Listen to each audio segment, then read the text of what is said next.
Good morning, distinguished guests, faculty members, students, and practitioners. Today we gather to celebrate 25th years, the quarter of centuries of innovation, creativity, and excitement of the economic space and issues in the Faculty of Kasetsart, Architecture at Kasetsart University. And before we begin, I would like to thank you, and we're deeply honored to welcome a very special guest. First of all, Dr. Ludovic Andres, the Science and Higher Education Attaché of French Embassy in Thailand.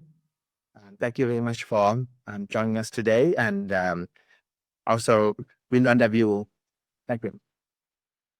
Thank you for being support. We learned that you have a very good relationship with us. Okay, and this is the first time for the architecture, right? And we hope for the future collaborations with France, as a whole countries, and also we have special guests from France today, right? So speaker, and when our distinguished guests, the representative from the Associations of Chinese Architecture, Queen Aditya, and the president of Thai Association of Landscape Architecture, Kun Mangkorn Chaitron Metrulihan. The practitioners here, and the representative from the practitioners here. Okay, and also we have thank you for joining us. Dr. Kong Sai, Vice President for Academic Affairs for the of Kasetsart University. And thank you for all others of Faculty of Architecture of Kasetsart University, and also we have the. I'm sorry. Let me try to. Solution process here. Of the district office from the district office. Please welcome the district office of the district. Okay, and now we proceed to our programs, and to foster the program, I would like to invite Associate Professor Dr.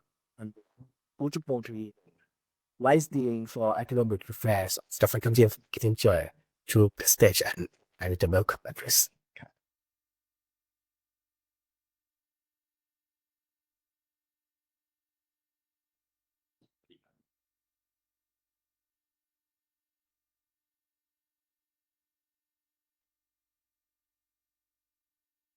Thank you very much, Vice President for Academic Affairs and Lifelong Learning at Kasetsart University, distinguished guests, keynote speakers, colleagues, and students.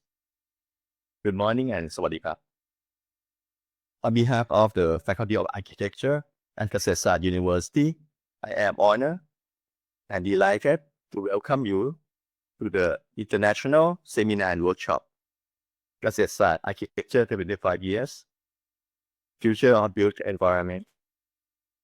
This year celebrates a major milestone, the 25th anniversary of our faculty establishment. Today we celebrate a significant achievement in our faculty history, 25 years of education, research, and contribution to architecture and built environment. Throughout this quarter century, our community has fostered numerous thinkers, creators, and designers who shape spaces and impact how people live, interact, and experience their environment. To celebrate this occasion, we have designed this event to further our role in internationalization, aligning with the university's strategic goals to elevate graduate programs and strengthen global academic networks. And to achieve these objectives, we are hosting a seminar and workshop from 22nd and 26th January, we are privileged to be joined by three world-renowned experts who represent contemporary excellence in architecture and design.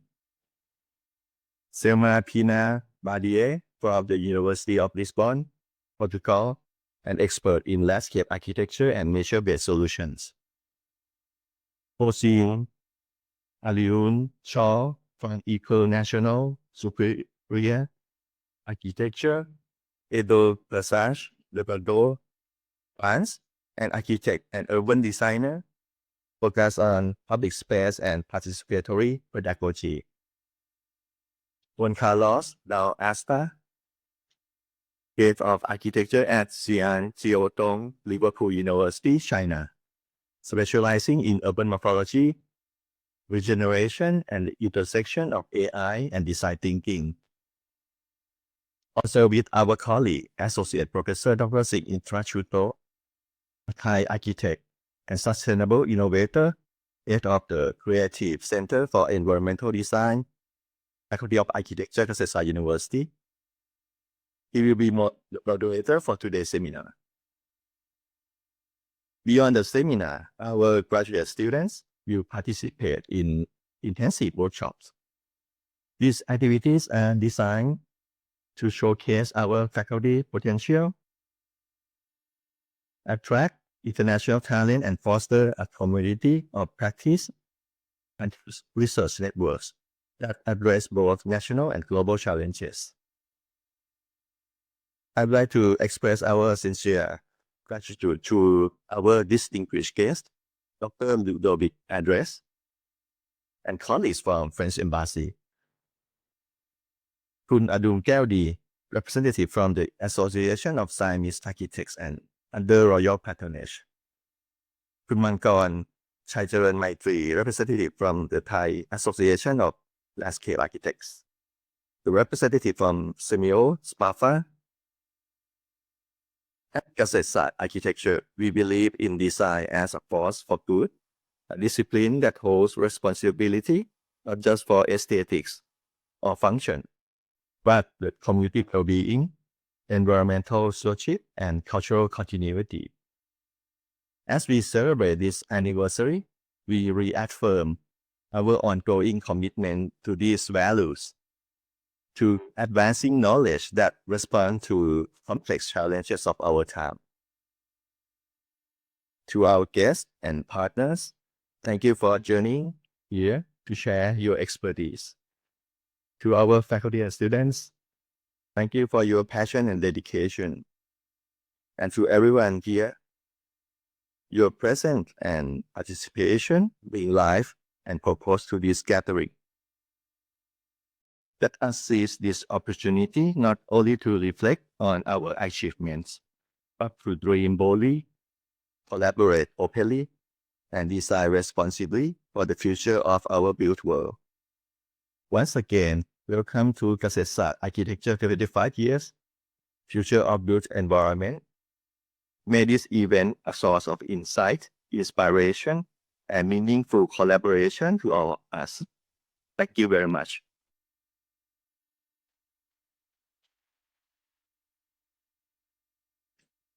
Thank you, Dr. Jipum. We are honored Associate Professor Dr. Kongsak Thiengthan and President for Academic Affairs and Lifelong Learning to deliver an official opening remarks. Let's welcome.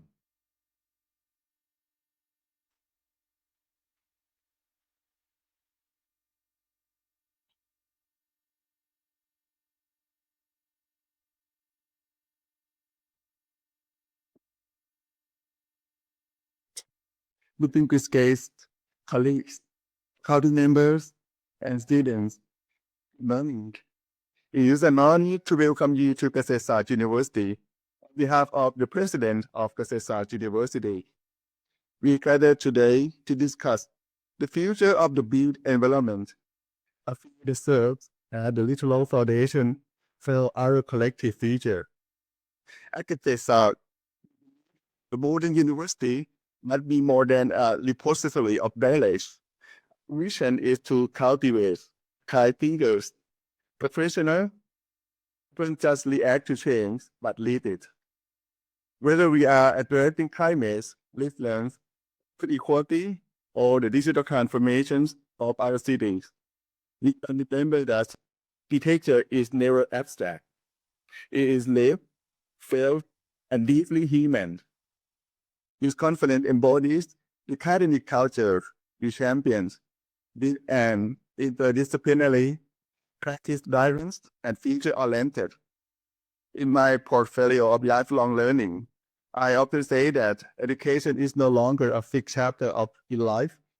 It is continuous evolution. Therefore, learning how to learn is now the most critical skill in the toolkit, not only for the architect and the urban planning, but I believe for everyone. We are moving away from silo and moving towards an ecosystem where academia, industry, and community breathe together. I challenge you all today, don't just exchange data, spark ideas, question the old paradigms, and build the partnership that will transform research into real-world impact. My thanks go to the Faculty of Architecture, that's now 25 years, things such a best, and our dedicated partners for making this platform possible. Thank you, and I wish you all an inspiring and fruitful event. Thank you very much.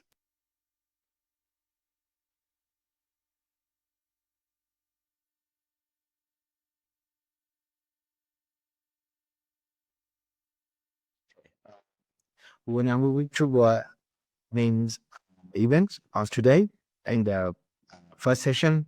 Session will be the keynote of the future of the environments, and we are only to have two distinguished keynote speakers from different cities. I would like to introduce you all and then to begin one after the introduction. First of all, the first keynote, Professor Selma Peña.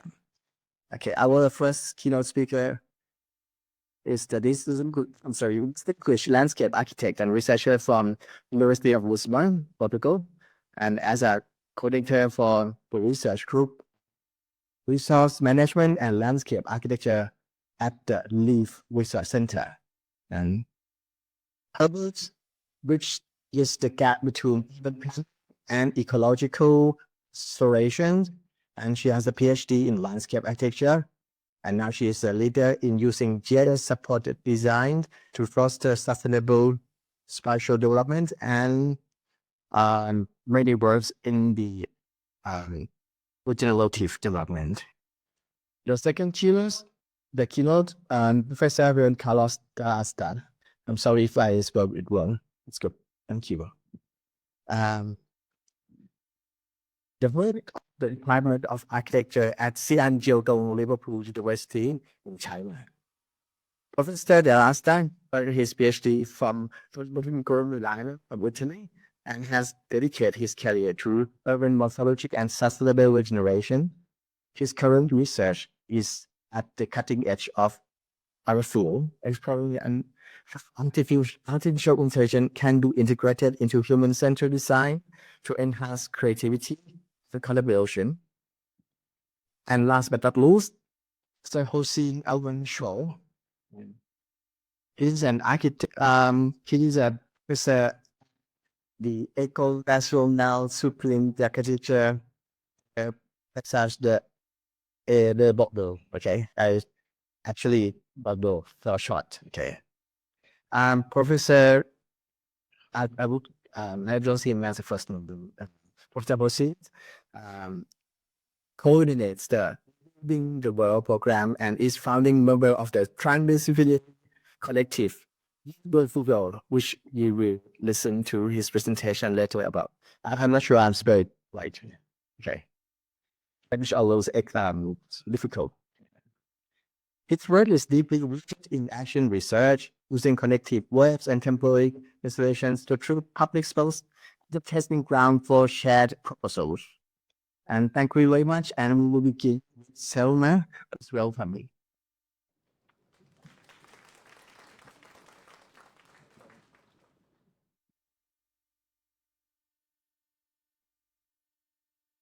I can use this for script.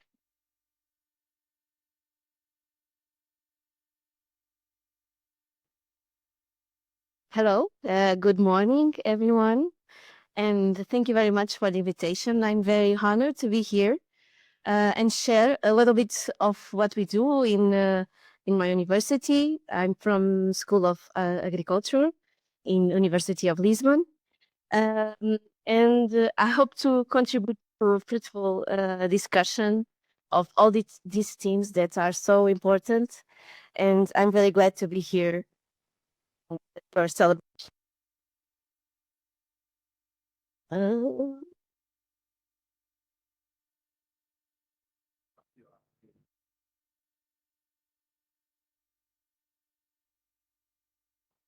Okay. No, that's okay. It's okay. Okay.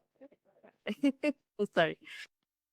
So I'm part of a research center. I'm landscape architect, and I'm part of a research center that we have in our university, which call LIF, Linking Landscape, Environment, Agriculture, and Food.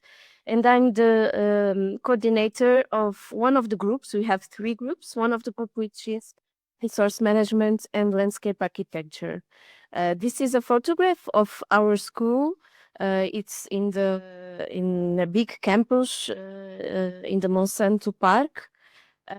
And we are rooted in the agronomy engineering school.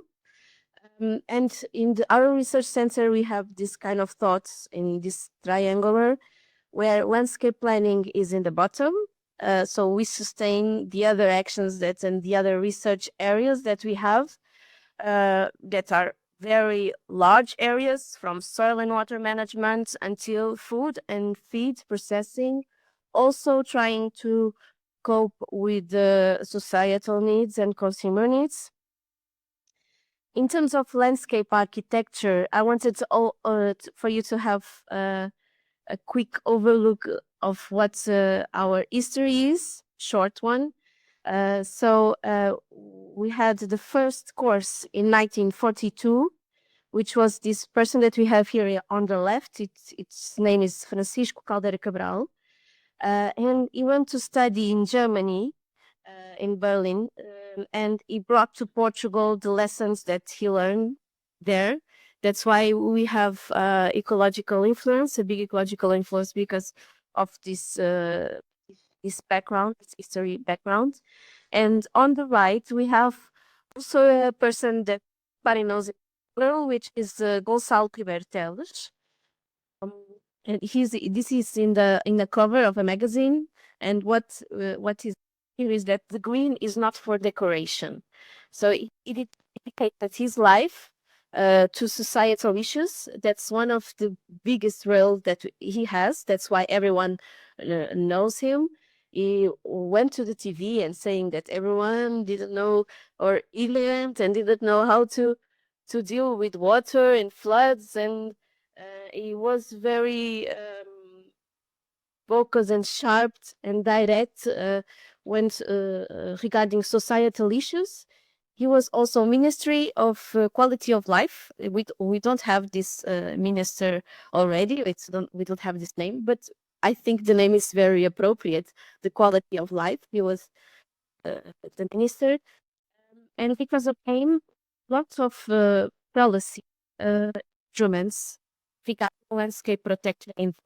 So I wanted to show you these 2 persons. The first one who gave us the ecological background, and the second one who gave us this social responsibility that we have by working with landscape and working with planning.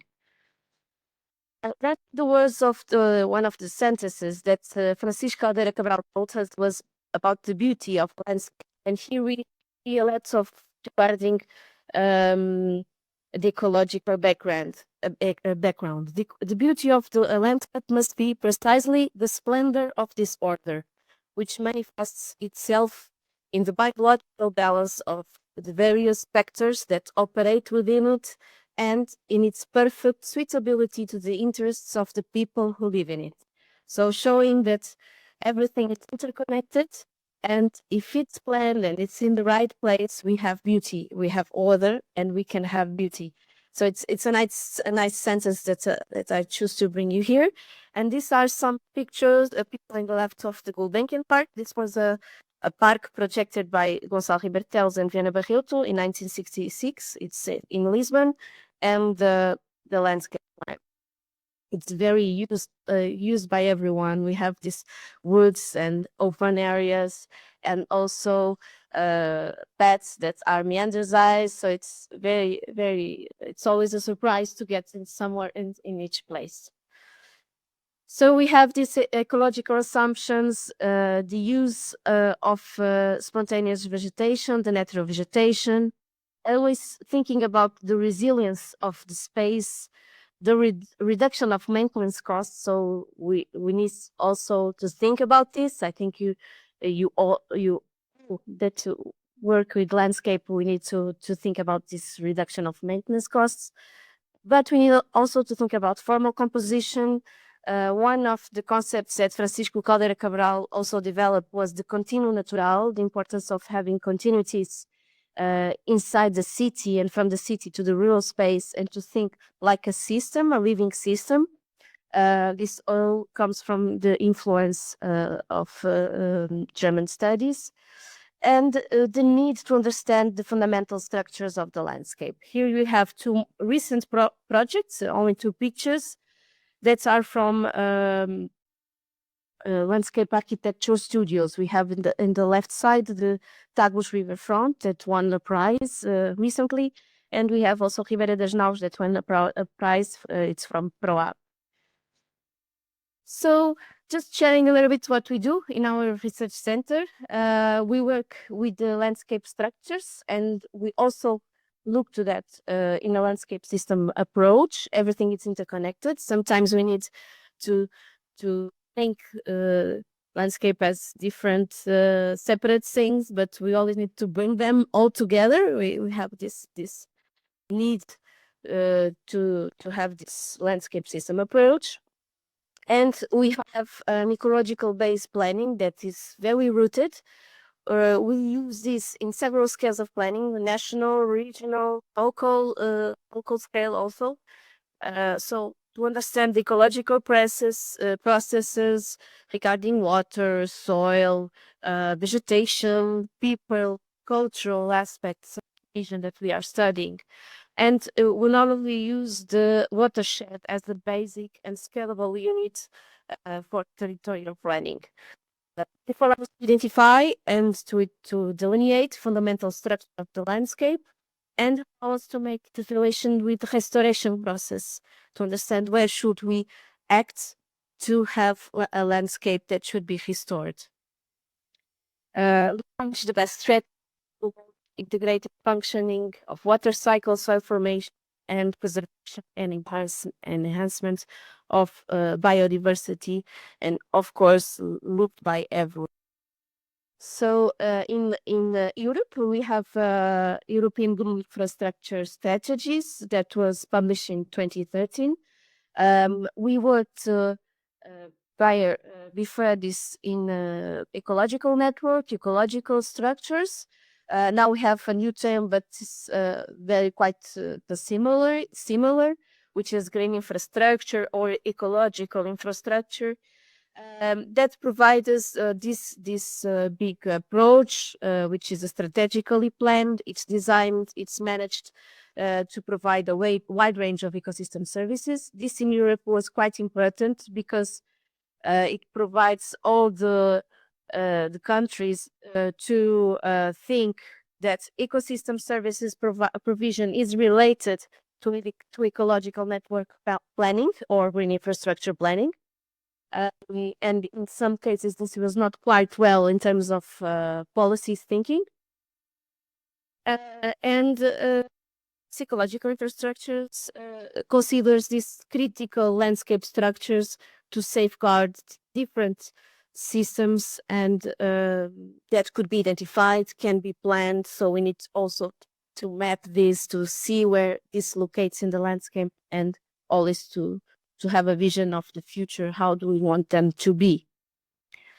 So there are several interconnected concepts, the green infrastructure, the system services that are provided, and also nature-based solutions, all concepts that are interrelated. So we plan the green infrastructure, and if we develop the best solutions in the best places, inspired by nature, we have the nature-based solutions, and if we have that, we will provide for sure better ecosystem services. Okay, so these are the three ecosystem concepts that normally are very interconnected.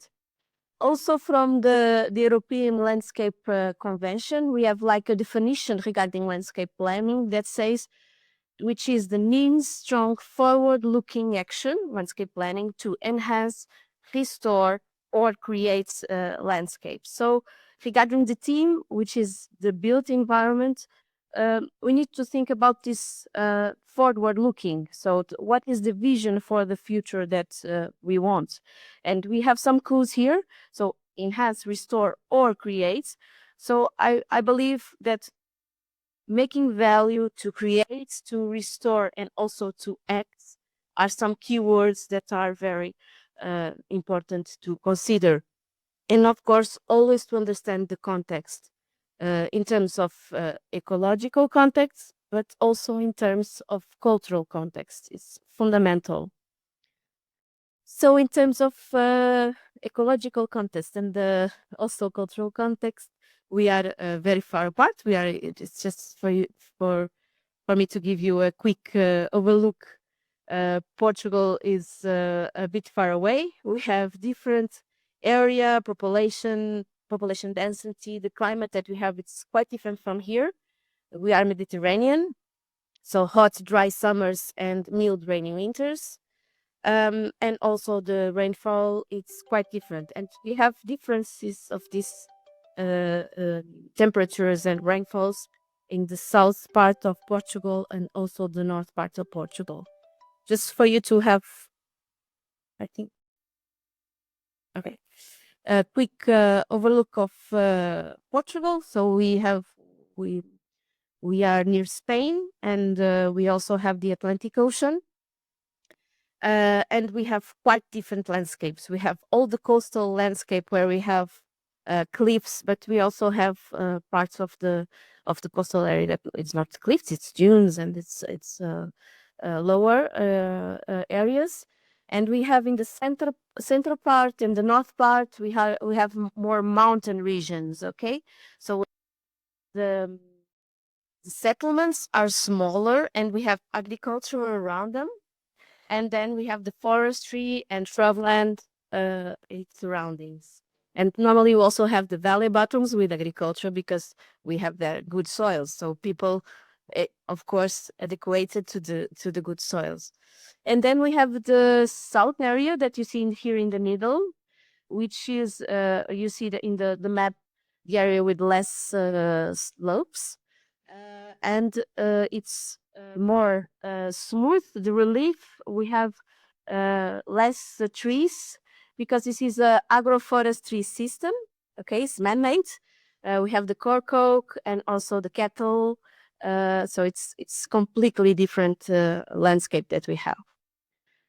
So just to have a quick overlook also relating to the context and to the history, because we need also to work with history. So we need ecology, we need to understand cultural context, but we need also to understand why we have landscape like this today. So this is some images that I brought you just to show you how the decision, the political decisions that we make are so important and will have impact in the 20, 30 years further. In the image on the left, we have the rural landscape after the wheat campaign that we had in Portugal in 1929. We have a politician process that incentivized people to put wheat everywhere, even in soils that didn't have the capacity to have wheat. So, and that were very steep also. So we have overexploitation of natural resources. We lost the soil. We have other risks related, floods, wildfires, soil degradation. So we always need to think landscape as a connected system to different factors. And in the right area. We have also in the center part that I showed you, in the north part, which is more hilly. We have the rural landscape today that started in 1960, also with some incentives and policies regulations, with the plantation of forest monocultures. Okay, so, and we still have today this. Okay, this is not, don't think that Portugal is all bad. It's not all bad, but just to show you some problems that we have. We have also, of course, some fantastic landscapes that are great and fantastic to see, but we have some problems that are a result of the decisions that were made in the past. And now we are in the present, and we are making decisions to the future. So we need to think the impact that we are going to have in these decisions. So here we have ecosystem degradation, loss of landscape value. Just to show you this image, we have this is all eucalyptus plantations, which is not native in the Portugal. It's a fast-growing species in there. And when you see the terrain that doesn't have trees, is the terrain that is prepared for having trees. Just also to have a quick glance about land use and land cover that have in Portugal. The yellow is agriculture, the red areas are eucalyptus and mainly monoculture in big areas, and dark to the green is pin, which is also monocultural species. And in the right side, we have the burned area that we have, the accumulated burned area in different years. It's just for me because I'm going to show you a project related to fires. I'm going to show you how, just for you to have the context that this is recurrent, the problems with fires that we have, and burned area is bigger and bigger every year.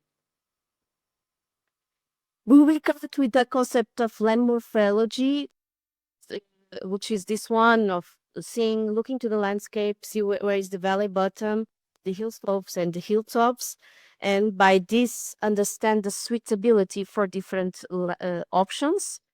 Here we see, analyzing what we have today, that most eucalyptus and Latin pine are located in hill slopes with very steep, superior to 25%. So they are in inadequate locations.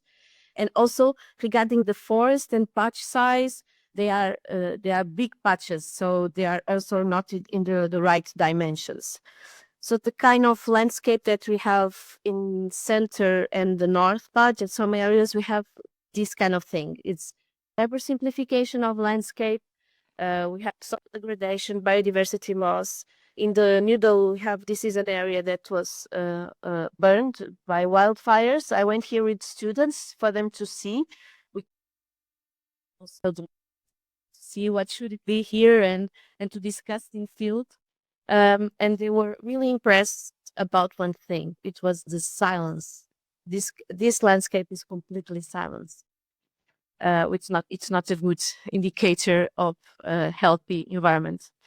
And now we have also the new monoculture plantation. So we are seeing this again and again. So in our team, we needed to understand how can we help or contribute changing this paradigm. And we wanted to work in landscape planning solutions. We developed a project that's called Scapefire. We gather a landscape architecture team together with different specialties. We have landscape architecture, architects, people from civiculture, agronomists, ethics, economics. So we gather everyone to see what could be the solution. We based our work in ecological network and green infrastructure, design a landscape infrastructure, always seeking a mosaic landscape and a multi-scale approach. We worked in different scales, regional, intermunicipal, municipal, and local. and co-develop with stakeholders. This was a fantastic process of working together with the different stakeholders, prioritize intervention, and understand other possibilities of land use and tree species. So we worked with different concepts, top climate, flammability. Trees are not all the same. We need to understand them. Plant succession to understand what is the natural vegetation of some places that we are working, land suitability, and also land morphology. We developed this fire resilient landscape network. We also always have a time where we sketch hand, and then we pass to the geographic information system, and it's a process of working. So we started to conceptually work in a watershed and see what could be this landscape network and fire resilient network that is sustaining the green infrastructure in the ecological network. See what kind of solutions and land use we could have. Of course, native species, agricultural, pasture, infiltration swales, also from permacultural techniques. And then work with the settlements and power distribution line, and to work with also people that were there. We developed this geographic information model, always trying to make this visualization of the future. What could be the future? What alternatives do we have? We can have different landscape, and we can create these different environments. You have here some images in the left from the site, and on the right it's like a conceptual of the different infrastructure that we work, and this was published in the recent Journal of Landscape Architecture, the JOLA. We've applied these methods at different landscape scales. Like I told you, this is only it's only an image of the different case studies that we work on, and it's like a fractal idea that we can work in different scales with the same topic. Of course, we need to adapt to the different contexts, but the main idea, the infrastructure, is there. Just to show you, in the right side you have a zoom, in the left side you have the regional area. This pink area, it's big monoculture plantations of eucalyptus. This is the network, our network that is based in green infrastructure. This is the potential land use.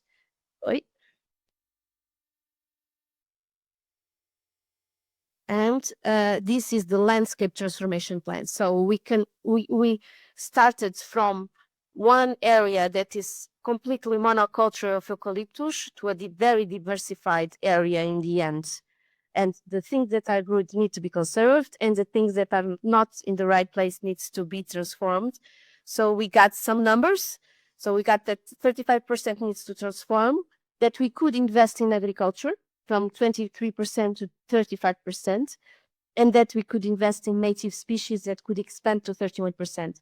This leads us also to having restoration cabinets practice, also again a thing that for the future. But we need to diminish the eucalyptus from 17 to 5%. So it's huge, and you can imagine that the eucalyptus lobby don't like these numbers. Okay, so this is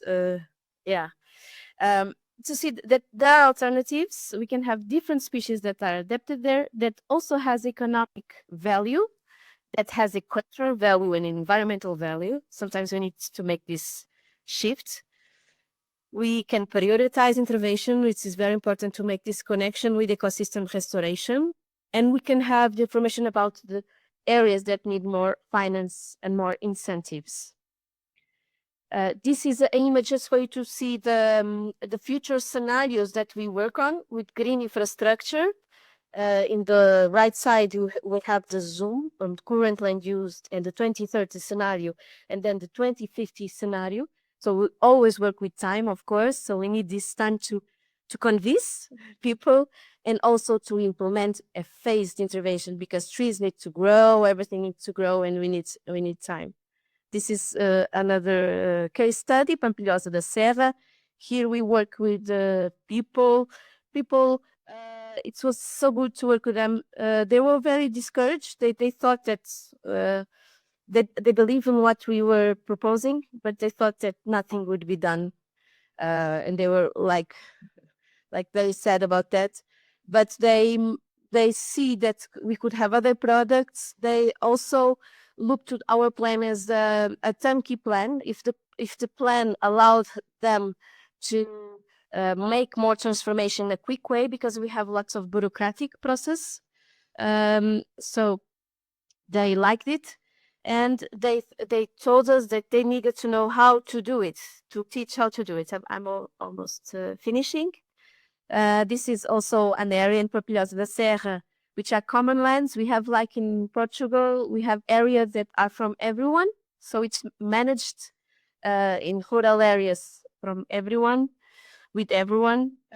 So we also talk with them. We make sessions working with them in the summer, because lots of people are immigrants, so they come back in the summer. We discussed with them the solutions. You have the images in the right part, so we make like a simulations for them to see what they prefer.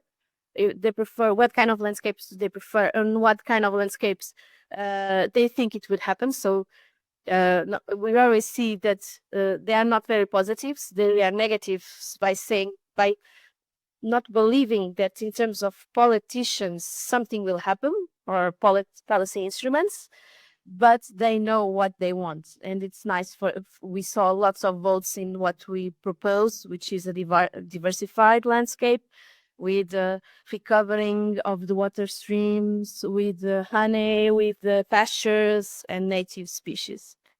And this is always to show, I'm finishing, it's only to show you the connection with ecosystem services. And by having different proposals for the future, that is what we do in landscape architecture. We see what the future could be, and we design this future. We can show that we would have better ecosystem services. This is one example in one area in Portugal, and we applied our methodology and see that we can have much more benefits in terms of ecosystem services provision. But we need to make choices, and we need to make options, and we need to make the policy support for people to change it. And just the final reflection that I give you is about this and picking up the first slides about Gonçalo Bartelos, is the social responsibility of working with landscape that we all have. We are creating this built environment, and we are responsible for creating an environment that is sustainable. And the decisions that we have will have consequences in the 20, 30 years. So we have all this, just to show you an example, we have this Epic WebGIS where we provided all the data that we do in our research, we provided free.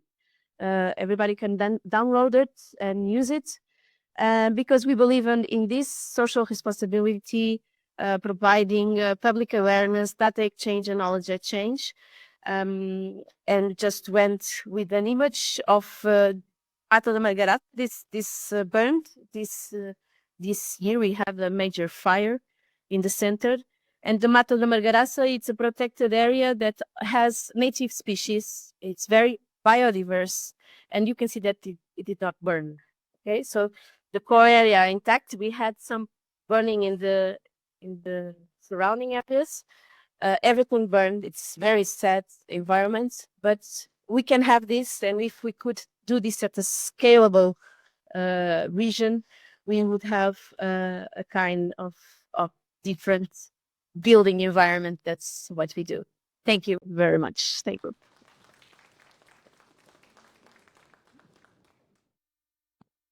Thank you. So it's really interesting, and you see that how landscape architecture attributed building environment disciplines can give you to the world. It's a very interesting future to come.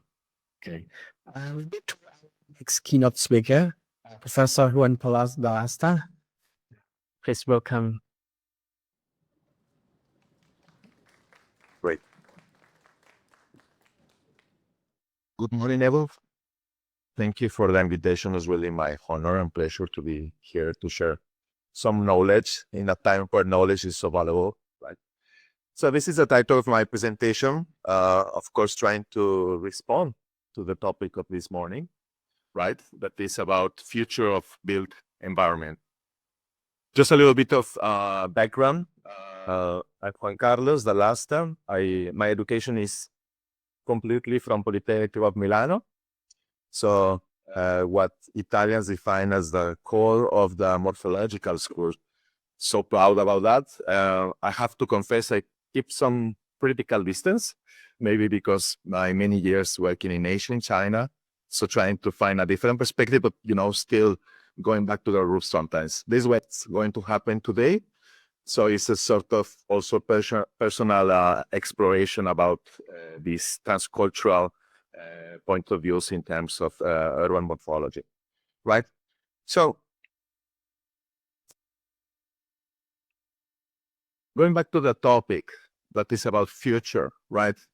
There's many times I have been thinking about future, right? Have you thought, which is your idea about the future, right? I think this is very different according to the place, area you are living, your cultural background, and also the time you are living, right?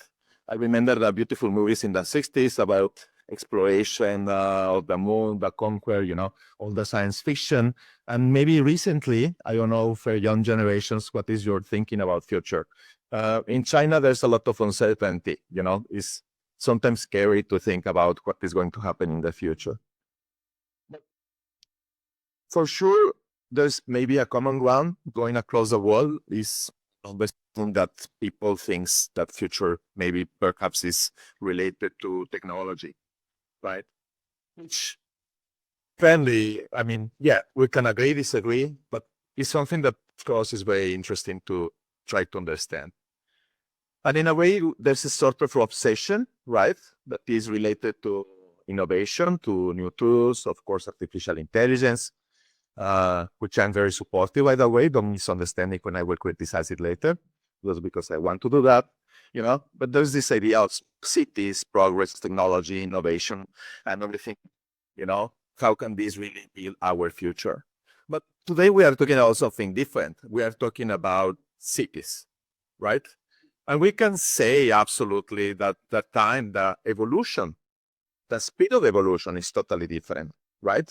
You can say, for example, I'm teaching and living in China, the speed of evolution, the technology that is just so impressive. We were talking this morning, just in a few years I have been in Shanghai, how things have changed is so impressive. But in the same time, the people, the mindset, the culture, and the cities as reflection of that culture, the evolution is so slow, right? You cannot accelerate that. So we're really in a very interesting time, right? Because we have this sort of contradiction between a very fast evolution, which we do believe, if that is our thinking or understanding about the future. But on the other hand, there's something that is actually what we are related to as architects or designers, depends on which scale you prefer to work, which the speed is totally resisting to that speed of evolution, right? And here's where it comes the question. So have you think about what is the most powerful design tool for an architect or a planner? In my opinion, one of our most powerful tools is our capacity to observe, So actually the word theory, that in Greek means the observation of the show, really comes of our capacity to see, to observe things. It doesn't matter if it's a landscape, you can be inspired by the landscape. It doesn't matter if we, in this time, in our hybrid world, is related to social media, to whatever. But actually is really related to how we observe the things, right? So this is one of my favorite artworks. Sometimes in my first class with my students that I want to introduce, I would just start from this image. I don't know how many of you know this artwork. It's from an American artist, Walter de Maria. It's called the lighting field, right? So what I observe, because we're talking about observation, what we can see on this work, right? Of course, we can see a beautiful landscape, and we can see the purpose of the artist. So he planted 100 of these, let's say, elements just to get attracted for the thunders, right? So what can we learn from this? That sometimes as architects or designers, we do believe that our work is to control, right? Or to guide. But actually, we don't have something that might be something very interesting to understand is that we cannot do that. We need to have a collaboration, right? In this case, it's a collaboration with nature, with other factors. And there's something that to me is fundamental and is my real thing that I'm taking in this artwork. And it's time, right? This might be, I don't know if you know, the visitors for this work is in the United States, in the desert. You need to book like 6 months in advance, and finally you can get there. It will be the only time in your life that I will think that so huge bad storm is going to come, because it's the only time that you will see this artwork completed, right? In something that you cannot control. So to me, I will be from nature, right? So if the future is not technology, what can we say? Sometimes we can think that could be related to time. How do you think about time? Normally, when our students and we want to talk about time, but typically time becomes okay. The day activities, the night activities, or the seasons, or how the architecture is changing or transforming according to that. But what about if we have a different perspective of the understanding of time?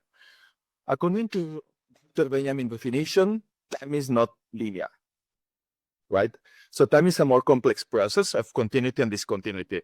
When he's defining historic time, he says it's a sort of sequence of events. He even used the word explosions. So the time process is something that finds its own stability, and then the real moments of transformation that are the moments of discontinuity, was really capable to make transformations.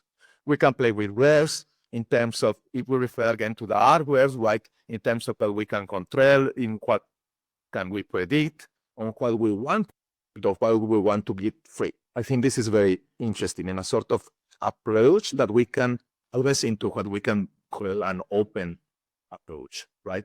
Open process. So if we look at that and we agree on the fact that the future perhaps is not just technology, even if technology helps as a tool, right? We can understand that sleep values is something that is already there and is extremely fragile, because we cannot materialize the time. We need to understand it. We need to have a responsibility and a glance that is aware of that responsibility, that is trying to find in that fragility the potential of change.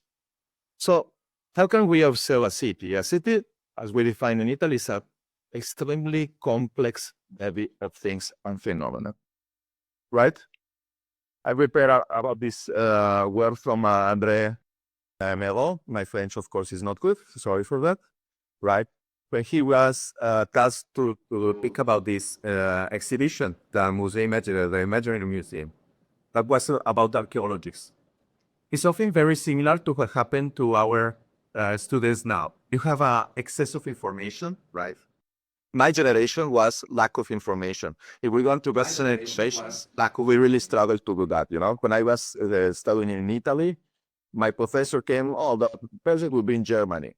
So how to get information from Germany? We need to take the car from Italy and go to Germany, to go to an office and to ask a satellite photo, just one.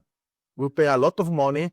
We put it in our classroom, and that photo was like, oh my God, so expensive. So we studied it perfectly. We tell everything about that. Your generation, you have too much access to all the information, but you don't have that selection, that is done by the process of how much you struggle to get or to access to that information, right? So this is a very interesting situation, because he wanted to organize that, but just taking one piece by piece was very difficult to understand. We can define as a big picture. So he did a very nice exercise there. So he took all the pictures, he put it in the room, and then he started to work over that, trying to understand really, to have a sort of different point of view, right? So working the light, trying to understand it better, even sometimes dancing, and let's say enjoying the process of the discovery. So city, if we take this definition as a complex body, is really not an object, right? But it's a unfolding process. I like this definition because a city is a process. It's something that is continuously evolving and changing, right? So one of the definitions that are following this understanding is that looks to the city as a palimpsest. A palimpsest was inspired by, there are many authors, André Corbos and others, right? That may be subject. I don't know how many of you know this subject. It's called tabula ceruleum in Latin. So we're just by Romans, very few people can write in that time. So they will make the agreements, the contracts on this wax table. What is beautiful is that they cannot erase it totally, right? So the next contract, if you look in between the lines, will be a second or a third layer. So it's a superimposition of thinking of layers and contexts. We can see to the city about that. I like there is a process of transformation that was not so far. For example, this is an American artist describing how the landscape changed. That is always anthropogeographical action of transformation. And we are part of that transformation, right? We are part of that process. And as I said before, we should focus into this at the time. The image that was in the cover is where I was in Mexico City, right? It's a wonderful city. I don't have time to explain the history, but you can see the two volcanoes of the city. What's fabulous is that before being a city was a lake, right? And that was totally transforming one of the most biggest megalopolis, about 20 million of people, right? So that process of transformation. Sorry. These are the works that we did with our research lab, still in Milan. This is a handmade relic, by the way, just to mention. So I'm going to place it a little bit in a indirect way my age, right? So this was studying about Madrid, and we tried to explore years to understand better this building. So this is the title of this work is the Madrid as an incompleted process.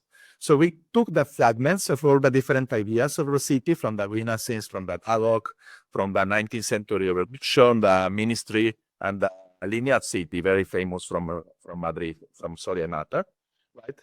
And we can see how the city, right, if we take it from this point of view, is a complex system of ideas that, because of the time, rarely will be completed. So actually, these are just fragments of ideas, right? Because all of this planet actually was engaging the city, but never happened. And that is what is making also the city so fantastic and attractive, because it's the addition of different ideas, incompleted ideas. So if we change our point of view and we try to understand how the city works, not as a planner, but as an architect, because our presence, our contribution to that process of transformation will be in that place. But that place is not just a city. That place is a story. There's an idea that was incomplete. You will have parts that are, let's say, more completed. You will have those beautiful places that are the liminal places, but there are transitions between one idea and another idea. That is, this is really cool methodology about school, I have to say, right? So, what do we think if innovation is not about technology, but could be working while we already exist? I think this is a very interesting point, right? So memory is not just a stage of thinking, right? But could be something different, right? Every project is a decision in that. So we are producing memory, we are contributing to that complex process. We need to be aware that we need an idea, that perhaps that idea will never be completed, but it's about the relationship with the different ideas of the city and how they can exist, right? So all the experimentations that we did in our research lab was trying to understand this, let's say, palimpsest city with multi-layers, trying to understand which ones can help us in this time, in a period of globalization or survivalization, of standardization. AI technology is going in that direction again, right? But everything is repeated and looks the same. We are looking for the differences. We are looking for what is different, right? Because differences that we call it as primitive differentiation is what can make identity. And we're looking for that, trying to understand how can we work right? How the past can be part of our future. How can we define this? Using another word that normally is used as a synonym of memory, that is anamnesis. What is the difference? The memory is normally understood as a nostalgic approach to the past, but anamnesis instead see the past as a proactive of the future, the definition of the future. So which are the tools that we can use? We define at least 2 tools, right, to understand these deeper layers of the city. It's not about our discovery. This has been done, for example, the most famous planners, even in the 19th century, like Cerdà for Spain. You know, the first thing they will do, and is related to the previous keynote, they will try to understand the place, the territory, the landscape in a way. So the first magic tool, geography. This is the same city I showed earlier, Mexico City. Nothing can change. The building canals, the emergence from the pre-civilization about the Aztecs, the story about that will never change. So it's this resistance, this permanence, right, that then needs to deal to something that is changing very quick. Actually, the magic is exactly there. Is this capacity of continuity and discontinuity, resistance. Today is fashionable to call it resilience, right? So we call it resilience also, right? But that capacity of resistance towards something that is changing and needs to change, you know? Franco Porini, an Italian architect, defines architecture like this. Architecture is like a starship that is moving with 2 curves. One that needs to be the same, because that is a way that can survive, right? To provide continuity. And the one that needs to change, because if not, you will never be updated, right? So these 2 cells of architecture, I think, are very inspiring and very interesting. It's start to look to the city, starting from the original lake, you know, that has been there for ages. And we see today to contemporary city, we can want to be a little bit more, but it's still a lake. It's not a lake done by water, but it's a lake done by people and lights. If you are landing to Mexico City, you will see. And you can see the geography, the place still the same, the relationship of the citizens with that mountains that you can see very few days in the year, still keeping that intensity, right? So it's not really just about technology or innovation. The other magic tool is archaeology. Archaeology, why? Because that has that capacity to make you understand what you cannot see, that intangible component of the city that is memory, right?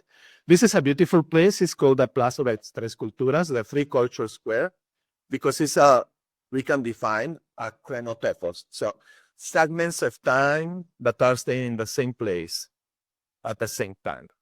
It's wonderful. You can see the basement of the Aztec pyramids, the Spanish church built in the period in the 17th century with the stones they obtained from the roots of the temple.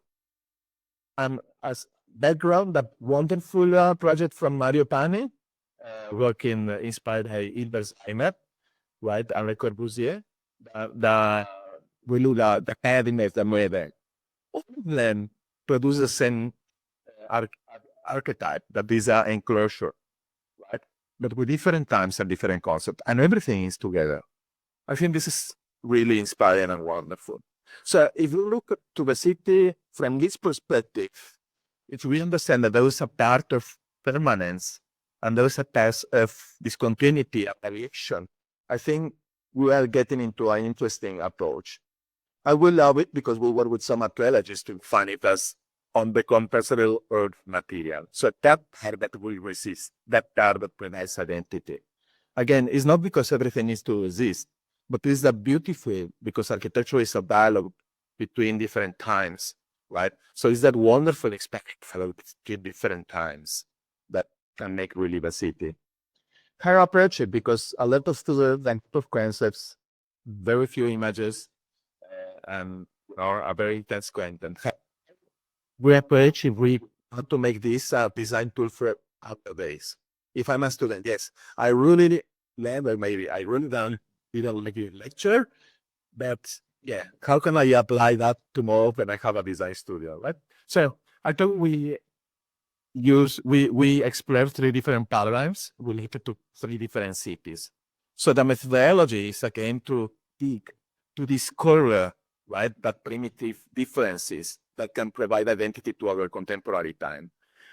Three case studies. The first one is related to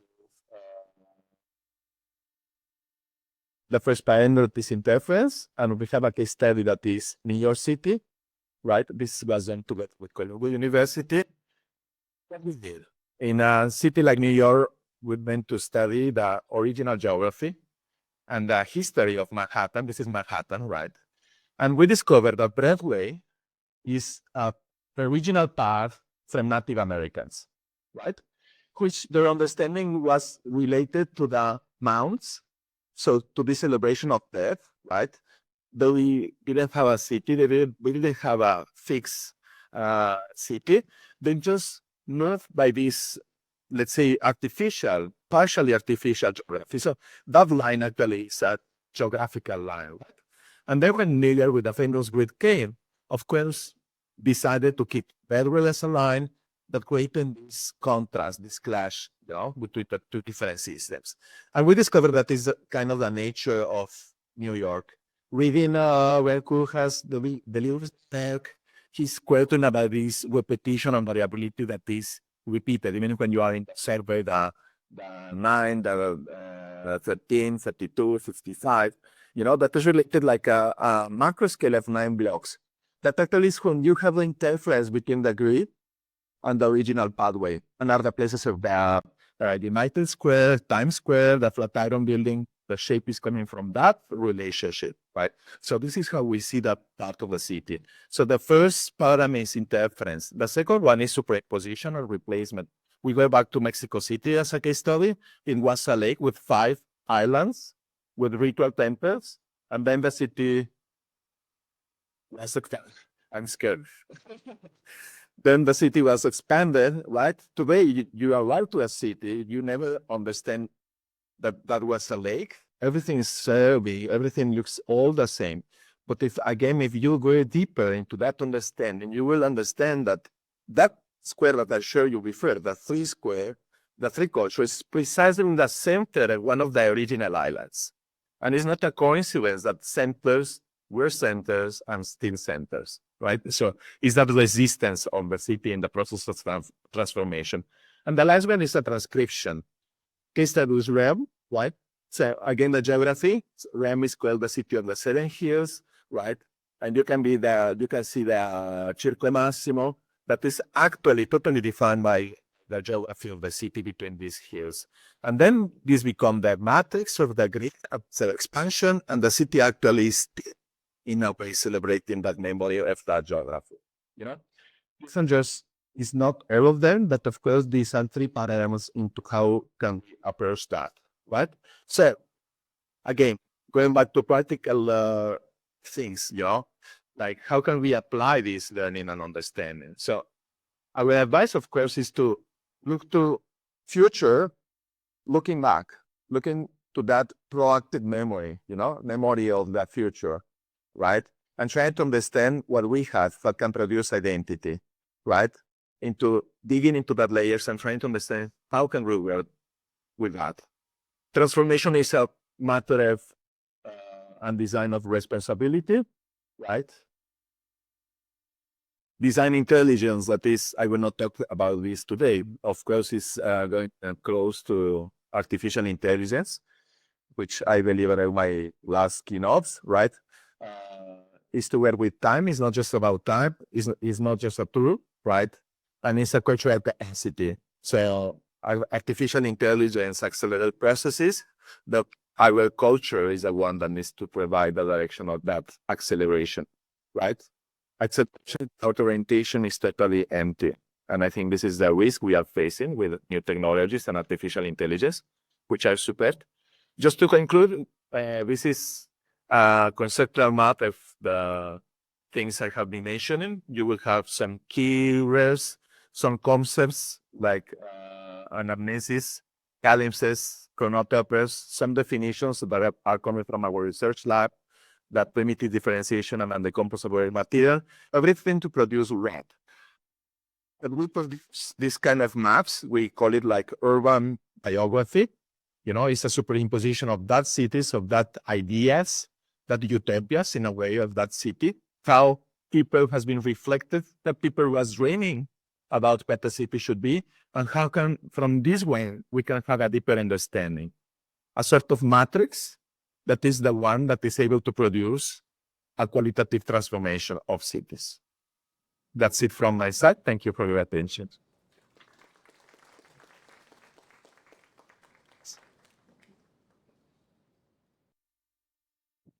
Thank you very much, and I'm sorry that my bow have ties, right, everyone. So now we move on to the final keynote in the first session. Ready? Please welcome Hocine. What's yours? So thank you for having me here. I will try and stick to the 20 minutes, but I know it's very difficult, so I'll do my best. The work I'm showing you today stems from the idea that increasingly as architects, landscape architects, planners, urban designers, very often we are called on intervening in contexts where we don't have the codes of the case. And the idea is to see if we can, through our own experience, think of methodologies and tools that will help us intervene in the more globalized world in a very localized, very basis approach. So this is based on a series of workshops that took place. I don't know if I'm doing this correctly.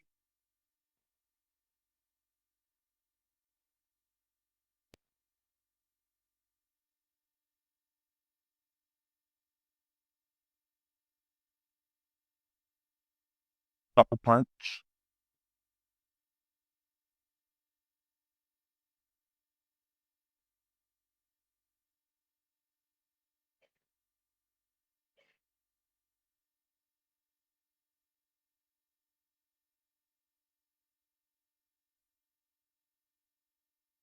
Yeah.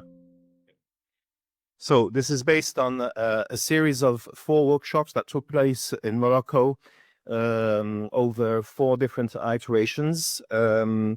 It took place, it was a partnership between the School of Architecture and Landscape of Bordeaux and a French border-based collective of architects and artists who are specialized in working in participatory processes. And basically, most of the work is based on placemaking and public space as a place of activation. And this collective called with an approach which is based on on-site immersion making in a collaborative way, and also enacting in the spaces through activation, through cultural approaches and artistic approaches. I'm speaking about this because I am a founding member of this collective besides my academic career, and they were the main actor in this process. And as the School of Architecture of Bordeaux, we articulated the pedagogical workshop with this artistic residency in Morocco. So there was 4 different years working on site. And the first year was a year that was really about place we didn't know, and finding a way of building shared grounds, sharing something with the local community, with no mandate of participation and no preconceived ideas. So this is something that's taken place in the city of Casablanca, on the outskirts of the city, in a middle class and working class, maybe more working class than middle class neighborhood.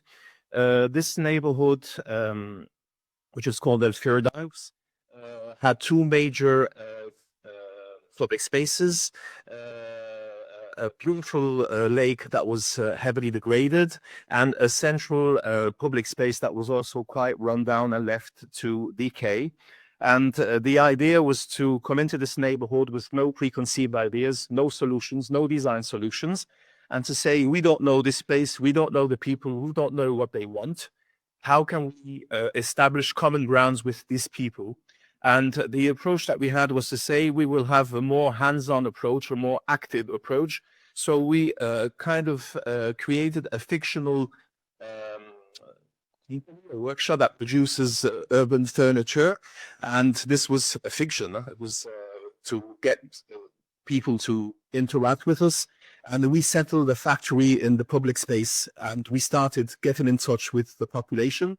And he also networked several schools and the different non-profits in the neighborhood. And the whole idea was creating this engagement with the community around this fabric, and also sharing skills from our side to the local community and from the local community towards us. And actually, over 2 weeks, we started producing singular elements of urban furniture with the locals, and transforming this central rundown place and actually giving it shape through prefiguration and testing on site.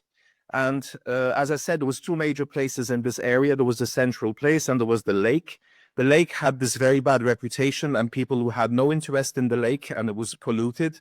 So the idea was, the tactic was to start with the central place where people felt very concerned and gradually move over the 2 weeks towards the lake.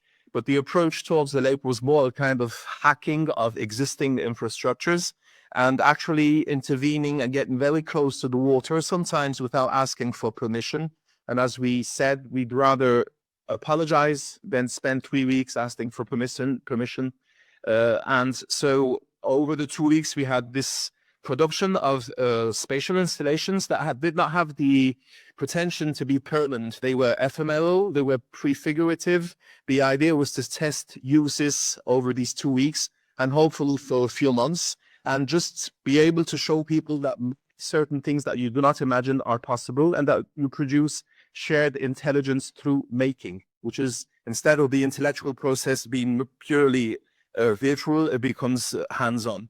And it stopped at that point, and we came back the following year with the lessons from the first year, which were that these installations didn't last, they lasted a few months, actually showed that there was a kind of dynamic growing in the population. And this time we were able to move closer to this lake, which for us was the main topic, a beautiful lake, very polluted environment. And the main approach is an embodied approach. The first time this embodied approach, this embodied practice, was through making and collectively producing the space of the plaza. This second attempt, we used working and even what we can call urban drift as a way of getting in touch collectively with the site. And we started, a new notion started to, those existed the first time, started to appear clearly this second time, which is from this drift and these walks, the situations, spatial, symbolic, and also use knots that are very specific to the area, and also meeting with other forms of life which are non-human on the site, would start building into some kind of narratives that we are collecting on the site. And of course, this attempt always of getting in touch and interacting with the population through making things together. So we set up to build another factory like we did the first year.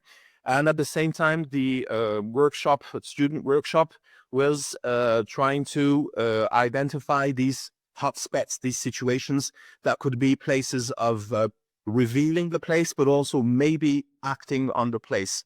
And so we identified a series of hotspots around the lake, and we settled, like the first year, into co-producing these spaces. What happened that year, as we well know, we had this pandemic while we were on the site, so we had to retract from the site. We had to go into the French cultural center in Casablanca, made a decision to stay there, but we had to say goodbye to temporarily with it, where we would be going for 2 or 3 years from the site. And we moved our fabric, our factory, to the French Cultural Center, but we still wanted to keep a connection with this neighborhood. So we kept on producing furniture that we had actually worked with the local population on identifying needs. And we asked the students to produce something that would be for the future, and that could be used as a tool of enactment and mediation, cultural mediation. So the students resolved to create a fable, a story around the lake that maybe in the future we can use as the basis for future collaboration actions. And we could still go to the lake to do some surveys and field drawings, where we could not interact with the local populations. And we started working with Moroccan students on building narratives on what we were observing on the site. So these were encounters on the site, also specific areas that we were transforming into and fitting into a narrative, and also inventing a new narrative based on the local folklore. And in the North African mythology, you have this mythology of jinns, which are kind of genies that live in places, and they were weaved in also to this lake. And there are 7 sources of water that feed into the lake. So you have 7 places with 7 guardians, which are these geniuses. I'm sure you have the equivalent here in your own local histories. And during this workshop, 2nd edition, we started producing this tale with this imaginary landscape. And it gave this book. Well, I will not go into detail, but we have these stations around the lake which actually exist. And these are the animals that fit into the story that actually were met on the site. And each of these places has an animal that actually is the spirit of the place. And the final animal is the genius loci, the spirit of nature. We're at the same time, this is lockdown, and we're prisoners of this place. So in this place, we were still producing also with Bruit du Frigo, this urban furniture. So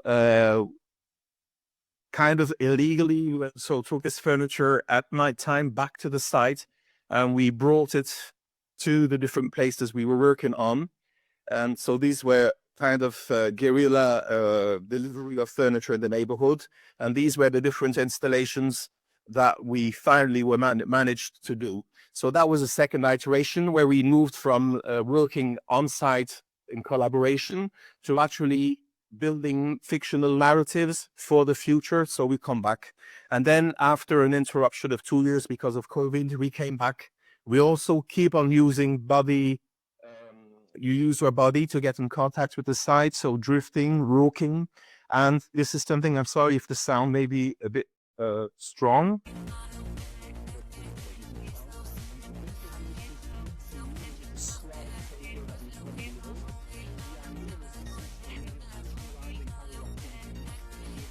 So,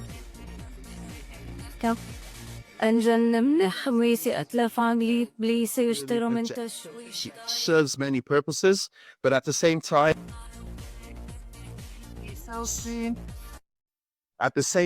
it became a square where every time when we need people, we come in, and then the students, they actually put what they understand on the wall. So this became a shared kind of, like our brains were put in common, and they became visual. And we do lots of drawing all the time. And you saw that we did the tale before COVID, and we said we will come back with this tale. And while we were working, we realized that we were working with the tale, we were working with situations. So this was giving us keys into a new, maybe, approach of urban design or even planning, where we work like increments, like acupuncture. Instead of having a big set design, we work by energy points over time. So this is student drawings explaining the process, walking, discovering, mapping, and then having this kind of piecemeal approach to the lake. And we also introduce, all this was just experimenting, narrative probes, like using graphic novel storytelling as a device to use with populations to communicate complicated ideas in a more simple way. And as my colleague was saying earlier on, trying to bring the complexity of the environment into people's minds without being very technical. And so the students actually used their architectural skills for storyboarding to build these narratives. And it produced a fictional future in 20 years, imagining a celebration around this lake. And this is based on the spaces, but transformed. So people could relate to this. Of course, you have different types of graphics depending on the students. So this was a circle around the lake, and everybody took one sequence and they described one day of celebrations. And you can see, when you know the place, how the space has evolved. So you can see urban design, planning, and landscape inside the narratives. And they produced a variety of different drawings. And this tale that we wrote became a kind of thread. So the students of the 2 years before came back, and they were handing over this narrative to the new generation, reading the narrative. And we asked a Moroccan actor to perform the tale in public space in Arabic. So to bring this new imaginary into the public realm, and of course interacting with children. And this was also how performative actions can be very good and very powerful also in sharing urban design or even urban future projections. And this was an iteration where we still used walking and embodied practice and discovering the site. So now used to using the scroll again on the wall, but this time it changes because it becomes recalling observations of the drift instead of just being visualizing what we think. And every day the students feed into, so we move away from very normative and conventional tools because we think that they don't hold on to complexity. And this makes sound, monument, places, variety of scales, encounters, narratives, they can be kept. You can hold on to them and you can visualize them. And so every day you add and you add. And you can see there's a variety of things that become weaved in memories. So at the same time, it's the environment, it's us in the environment, it's what we can see. It can be built, it can be living beings, it can be environments and atmospheres. It could also be other living creatures. It's a mixed team of architects and landscape architects that probably needs to be said. That's where you have this diversity of things that they're looking at. And then again, on this final edition, there is this transmission of the tale again. So this new generation, which is the third one, is listening to the story. And then they move also to producing some new knowledge. So with expression you used earlier on about the already there. So this is one team trying to map some of the already there. You do not map the already there. So the place looks like a beautiful environment, but it's full of physical barriers. So that was one thing to show through mapping. There are barriers here, but also this is one I quite like, how the students produce this map of material and immaterial or tangible, intangible resources. It's know-hows, knowledges, places, buildings, built, not built, animals, plants. Like, these are things we need to take into account when we're trying to move from how we are today to what we could be. And because I said there was this transmission of this narrative of the tale, these students made a decision to create an urban scale board game. So they appropriated the tale that was produced 2 years before and added a new layer of knowledge. So they created this game. And then they tested it, created all sorts of rules. Sometimes you can see the models and things like that. And then you see a black cat here. That was the cat that was in our studio. He went into the... Excuse. Pour lui permettre d'avancer. La tenue clé qui permet de passer à la porte suivante. Vous à chaque fois que tu gagnes. And this is one of the students that actually is linking the game with the tale. So everything is trying to be weaved.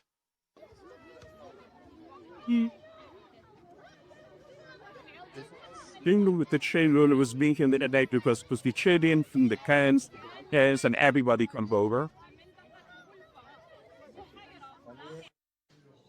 And then this was the final days where this is a kind of having a perspective on what you're actually doing. So we're with this kind of organized to be shared with the local population. We work in the neighborhood, then we work on site in a theater. So you can see finally the sprawl and all the production is organized to be offered to the crowd. And so just to end here, 3 key takeaways that actually I learned from this experiment myself. For me, it was like going back to school every year.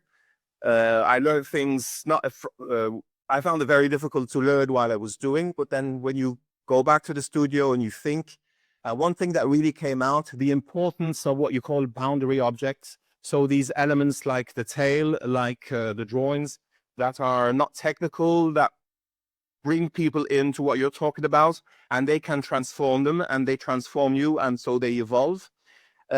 Also, this idea of situations, these spots that we saw with Brûlure that we put into the tail, and that they are places that help you discover, they help you target actions, and they become also, as you see in the third point, these situations become points from which you can actually maybe bring incremental change to the site. And because they are small, because you can do low tech, because you can do inclusive, then maybe you can have a global transformation, but starting from a coordinated system of small interventions. And that's it.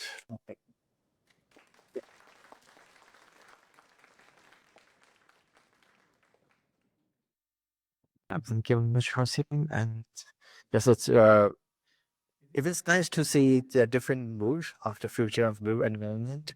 And before we move on to the second sessions of the conference, which will be the hot topic discussion of the future. What is the future of the built environment, which hosted by Dr. Singh Intrachooto, which is okay. Let me internet a little bit here เดี๋ยวเราจะพักทานกาแฟสัก15 นาทีนะครับ แล้วแต่ยังไงจะขอเชิญท่านผู้มีเกียรติมาจากท่านอาลองตอนรับดีครับทางจากอาสาจากพาลงกันครับจาก49นะฮะแล้วก็อาจารย์นะครับจากพวกเราจากสปาร์ฟ้านะครับ and then I would like to when we do a coffee breaks, and for that I would love to have the good photo with your and your honor and the French embassy too. Okay. We'll be back again around from 55. Okay. Thank you very much, and see you again in this room. I will come back to the second sessions of the 35th anniversary of Kasetsart architecture, the future of environment. And the session will be about the questions and answer. Okay. And so from the other sessions in the afternoon, there will be a presentations of our young researcher of Kasetsart architecture here in the county, and you are welcome them to listen and from the critiques from our expert today. But okay, I believe everyone's ready right now. And welcome back to the second sessions of the conference. And it's an honor to have Associate Professor Dr. Singh Intrachooto to host the sessions of the hot topic discussion on what is the future of good environment. Please welcome Dr. Singh, and please welcome Hocine, Selma, and Juan Carlos. We have Hocine name. By the way, this is the chair designed by Dr. Singh, which is his project, and these are just prototypes. Right. Okay. Not in the market. Yeah. Okay. Well, so we is the comments of that remember. Thank you very much. And it's such an honor to be among these professors and hearing what you were talking about. I will strike hard to say the future is not technology. I'm from Building Technology Group. I'm from Building Innovation Group. So I thought I should be moving to landscape architecture. So maybe that's the future. In any case, I hear a lot about what you said on the stage. From different point of view, you propose something about ecological beginning. If you want to move toward better future, you talk about people-centric approach, working with stakeholder, meeting communities, and you move back into the history of the city forwards. So these are from different point of view. But the discussion today, we will discuss about things that would help us move towards better futures. We know that today we have a lot of problems, climate change, we have a lot of disasters, a lot of urban problems, even suicidal problem, mental health problem, well-being problems. Not to mention Trump that he's, doing his things. I'd like to start a few things. We like, since we have only an hour to discuss, how do we keep your answers succinct so that we can get to a lot of questions that these guys would love to hear? Yeah. Since you are the one that started that with something that strike me hard. You said that the future city is not human-centric. It should be ecological first, and then suitable for people's benefits. That's the way to go to the future. So you propose ecological first. Can we elaborate on that a little bit? Thank you very much for the interesting questions. Yes, in fact, it's not saying that we're not considering culture is nothing related to that. Of course, we need always to integrate everything. I think this is the key word of landscape architecture is integration. So ecological based is the starting point. It's looking to see the landscape, looking and to interpret what we are seeing and to adjust the proposals that we have to the suitable areas, because we'll have consequences. So we need to think about the consequences, and we can have risk problems, like if we are constructing in flooding areas, we will have a consequence. Or if we don't think that water should infiltrate, like we know that we need to have a vision of the clear vision of the system, of the landscape system, where sometimes we need to go to a little bit further to the will to guarantee that the water infiltrates and that we are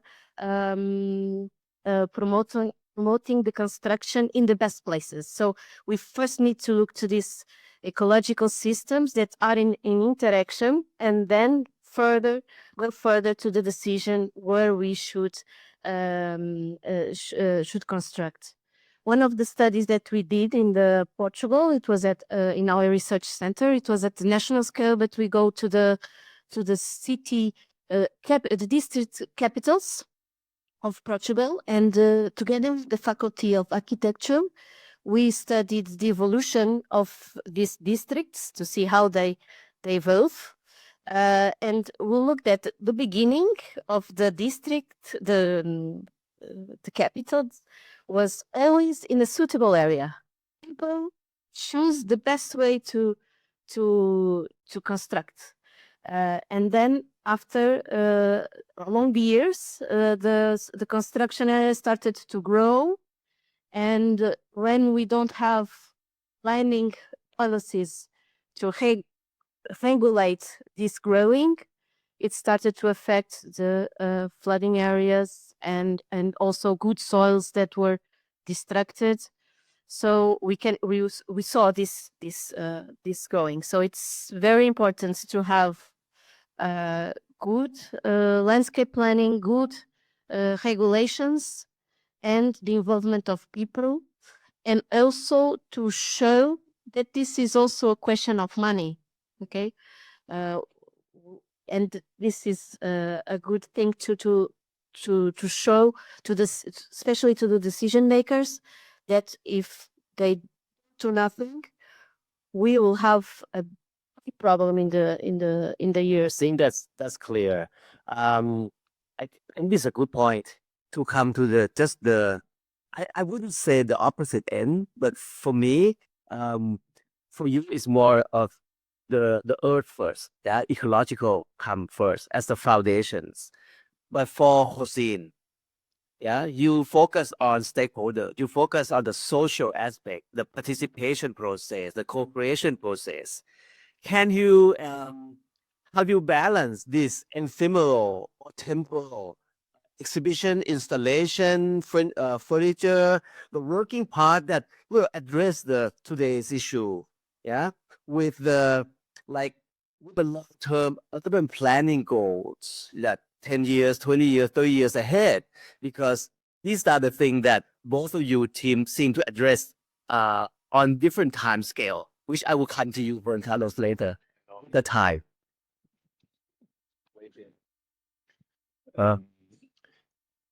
Specifically, I have maybe a double or dual approach. For 15 years, I would work on my own practice as an architect and planner. So I was well into the French, very red tape, administrative, centralized system.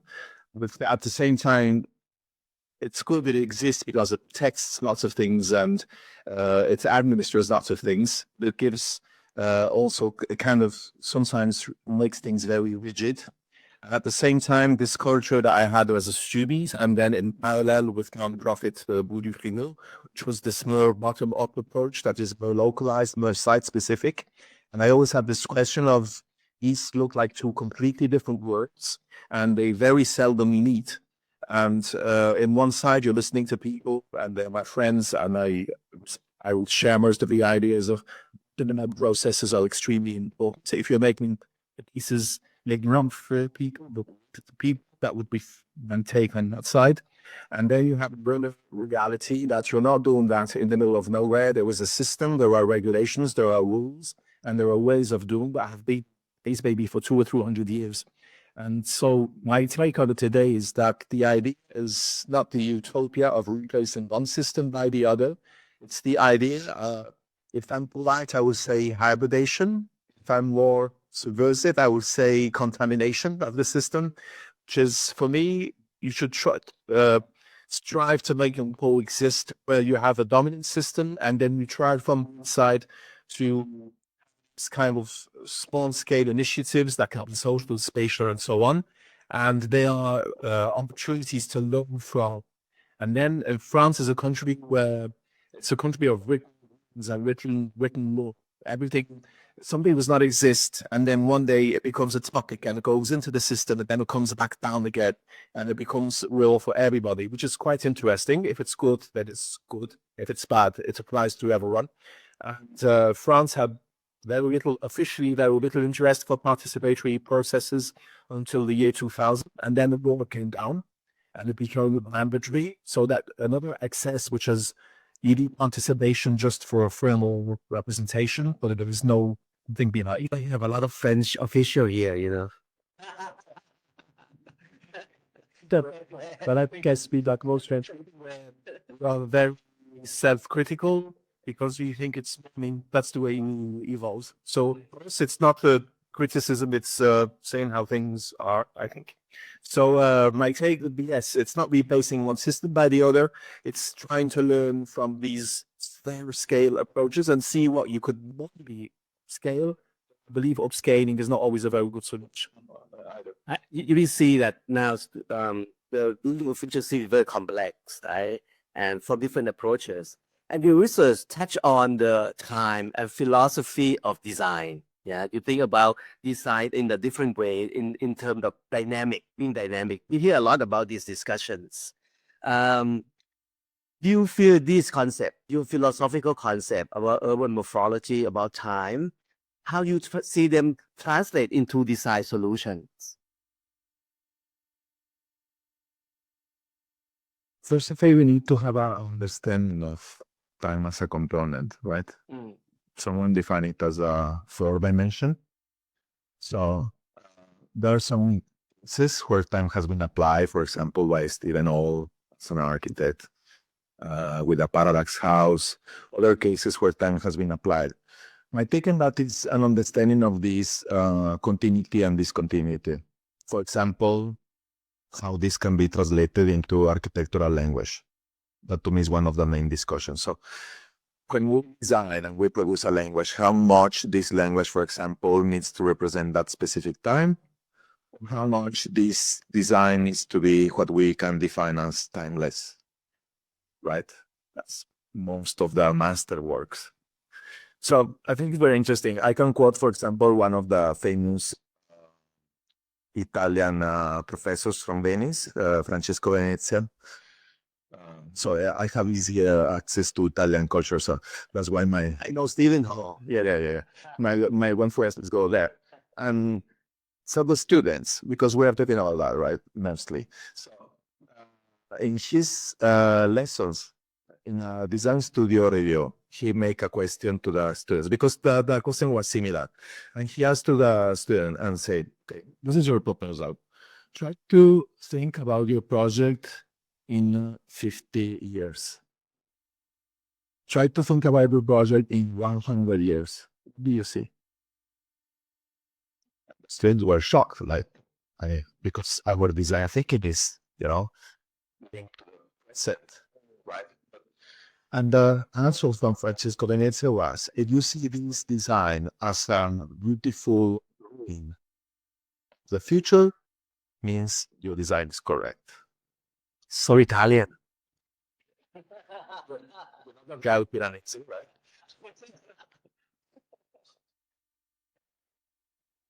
Wonderful.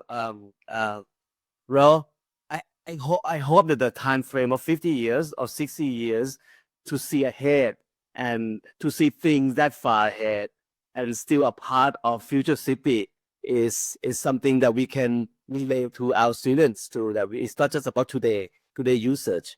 That goes with the landscape.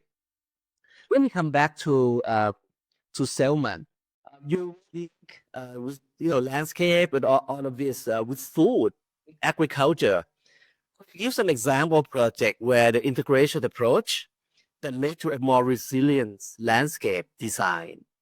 Because we talk about time now, we talk about people, and you know the biological ecological approach, but to see that kind of time frame, can you suggest or give some example of how it lead to resilience design or resilient city?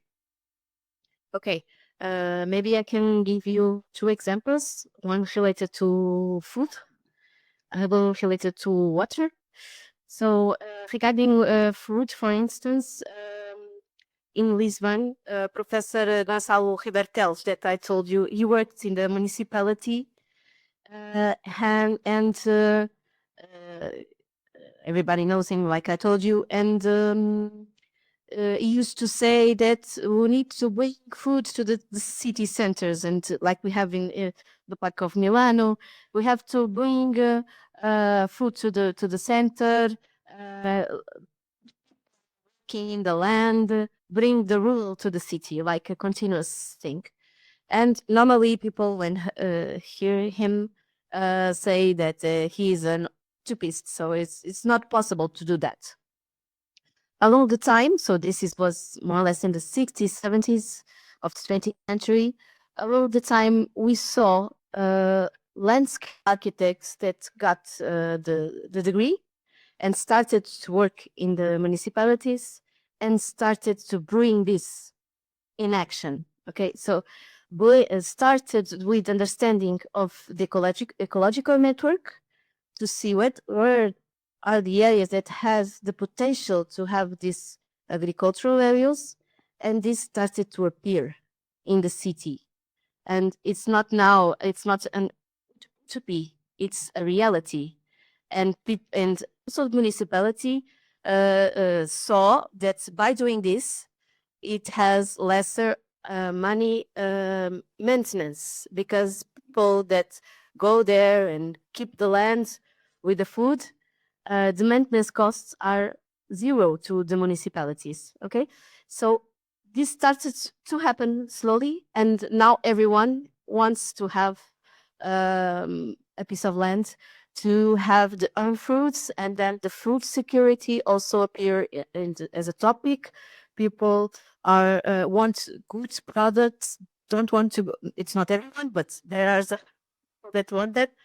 It goes to see the food cycling doing and to guarantee quality of the food.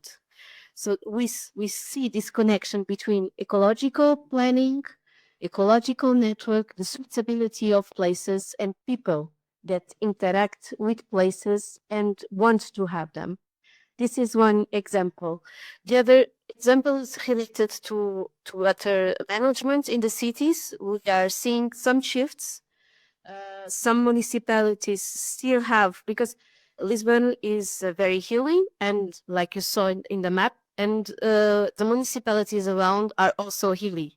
So we have lots of water rights, but our streams are not, don't have water. They are temporary, but when it rains, we have water. And it's an ecological based approach is knowing that we will have water in there in the winter. A non-ecological ecological based approach, it's ignoring the fact that we will have water in there. So it's seeing that we will have water, working with that, and uh, um, and as I was saying, a municipality that we have near Lisbon, the 60, around 60 approach in terms of planning was to bring the water out as fast as they can. Okay, so the water channel was like canalized, and we knew that this, now we know this is wrong. No, we shouldn't do this. We need to have those nature-based solutions, the water in the surface, create space for people. I went yesterday to a park near the hotel, and it was incredible how people use the park. Lots of people running, lots of people using the park, and it was fantastic. But it was hard to get to the park. Lots of highways, and it was not easy, but I got there. But it's a fantastic place. So if we can gather all these things, the functioning of the place, we will have people, and we can have a win-win situation. Okay. But let me take up on that a little bit. With the participatory process, and I really like the term embodied code-making, building shared ground. Do you think the kind of process that you are using typically would lead to this kind of solutions that move from the ecological solutions about water management, about food productions, this kind of thing will emerge from your sales perhaps, or somehow, how could this kind of solution emerge from the process that you deal with, non-expert people? I think it probably would emerge from the two processes meeting. Because if you stay at the piecemeal approach, completely bottom up, you can produce very interesting but very localized and maybe fractioned things. So we still need a global approach and perspective. Probably the take I would have on that is that whatever visions we have, whatever sophisticated, interesting, and sound they are, I be one of the most sustainable degrees of the ecology would be is fully accepted and also embodied by the people, that they'll become a high-level agents of ecology. So you have the systems and ecosystems, and then you have every one of us becoming an agent at their own scale through waste management, through how they sustain roots of nature, even in the private space. Very often when you think of ecological corridors and cities, we would be looking at all the spaces that are run by the local governments of the state, and they overlook private spaces that actually create aisles of biodiversity in the city, and you can also connect in the ecosystemic networks. So for me, it's actually, you can use participatory and collaborative. I compare maybe the word of cooperation and collaboration than participation, because participation, you can imagine it's like animating something, and then when we go, it stops.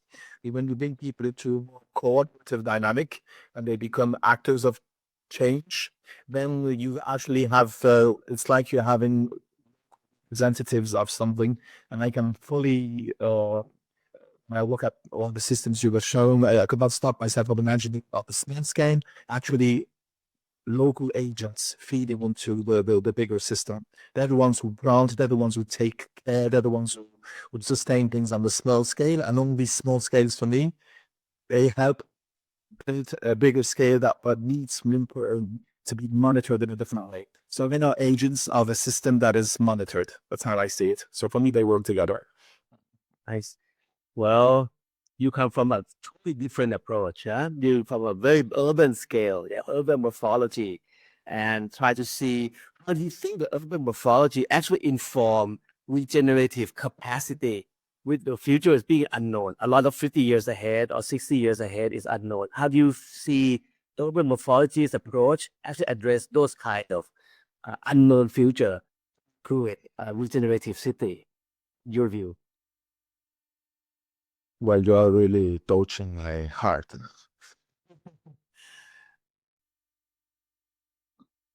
So, at least in Europe, but again, coming from different perspective and schools, they have two different approaches. For example, Aldo Rossi, which thinks that the process should move from architecture to the city. Right. So you start from the human scale, from the architectural scale, moving towards the city. So the city might follow the necessity. For the morphological approach, that is in the opposite direction. So you start from the city, and architecture is a result of the understanding of the city. I was a student of Giorgio Grassi, which has been like famous. I don't know if you know all the projects he did in Berlin. I'm saying this because we have many students, so they might love this kind of stories. Was my final year project, design student. Lama, you can choose your tutor. The other tutors have like 80 to 100 students. Giorgio Grassi, we were just 8 because he was so terrible. Everyone was so scared.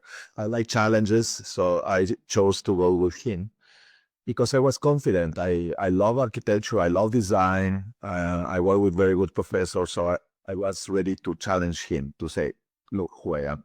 So the first review, I prepare all my, it's a big model, put it on the table. My colleagues say, oh, this guy is crazy. The usual student working a lot that the other students hate because then we expect to do the same. And Gigi Brasso came to class, smoking in that time you can smoke. My mother. I tried to explain my idea. He said, don't talk. He took me all my novel with an arm like this and just drop it on the floor. And he said, I don't care about your ideas. Before you need to tell me what is your idea of the city. Is your contribution to that process? Start to talk about architecture. And I just need to go away crying. Right. What was Simon? What was the project at the time? Oh, an easy one, was in July House, right? Is a big building. It's a new for the parliament in Berlin. Okay, got it. Institution Okay. in the old castle.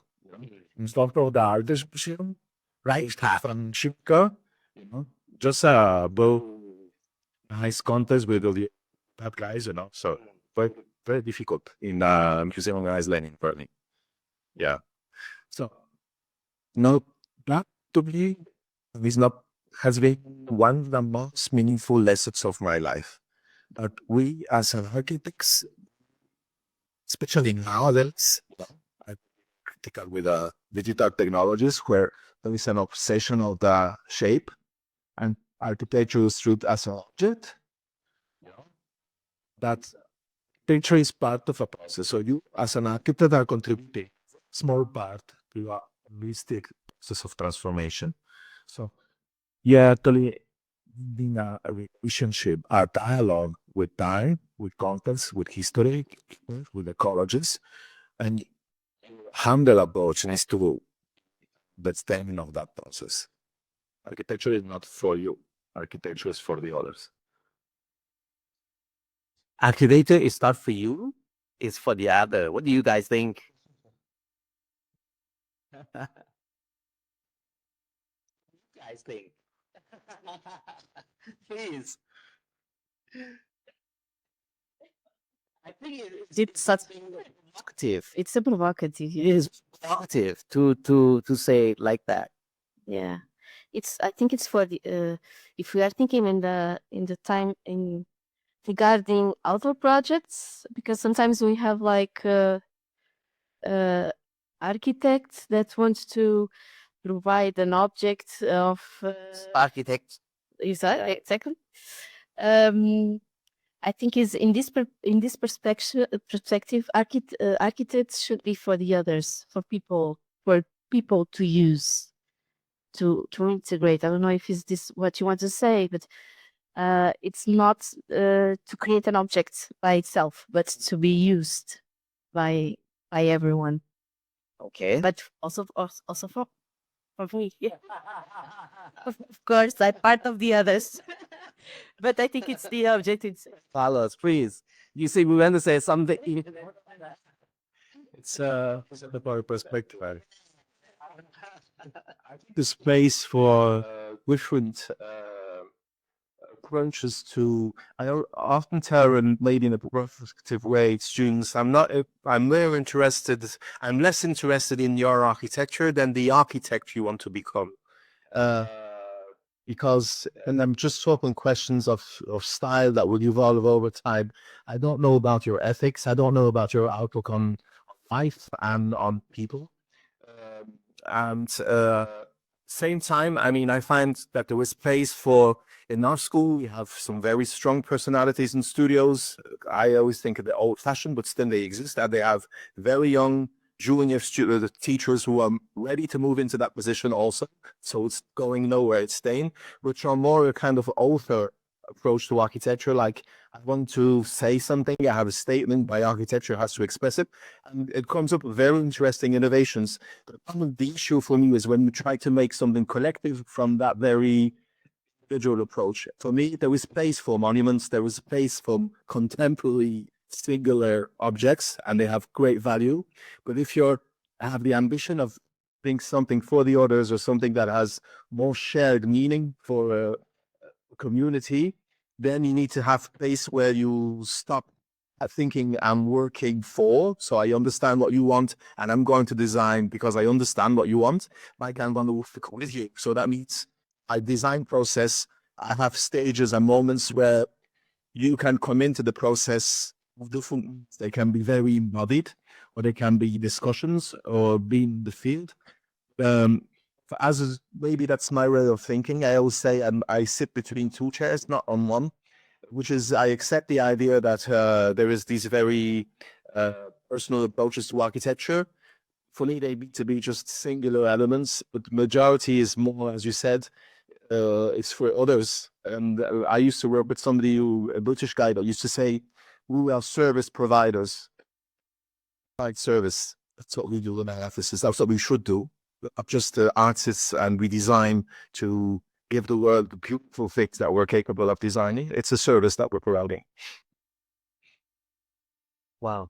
I really I think this is something that strike me, that maybe the way we approach design studio, the way we teach, we always talk about the technicality of designing, whether the function works or not, how is the building proportion right, all these things. But when you said that you're not interested in the architecture that the student actually showing you guys, but you are more interested about the kind of the architects that will become, right? Because they will be designing the future.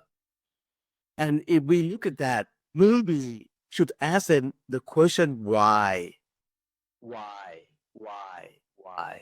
and how, as opposed to whether the proportion of the building is right, or whether it's beautiful, why this color or the roof shade and all of this. But how do you balance these two? Because we only have months to teach for one project. How do you balance between the architect who can design and the one that they should be thinking about? Scale versus the kind of character that you want to train the new generations for better city. How do you balance that? I need this for all of you because we are teaching. Yeah, I fully agree, by the way. That's what we are really thinking this type of changes. I was mentioning you are changing programs to adapt to new technologies, non-necessary, well, which I highly support, by the way.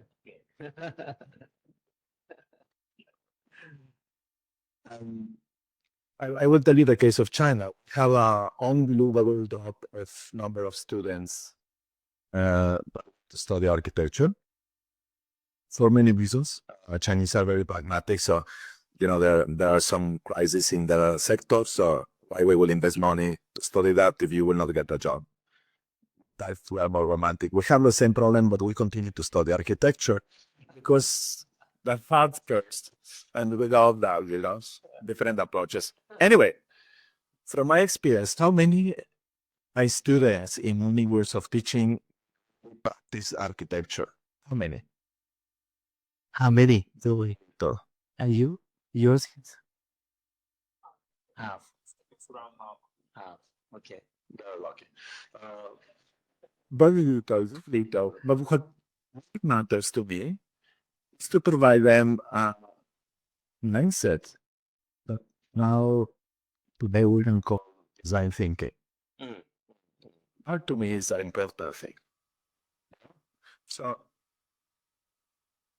how you think, how you see the world, the flexibility that's an architect thinking, you have adaptability, capacity to solve complex problems, right?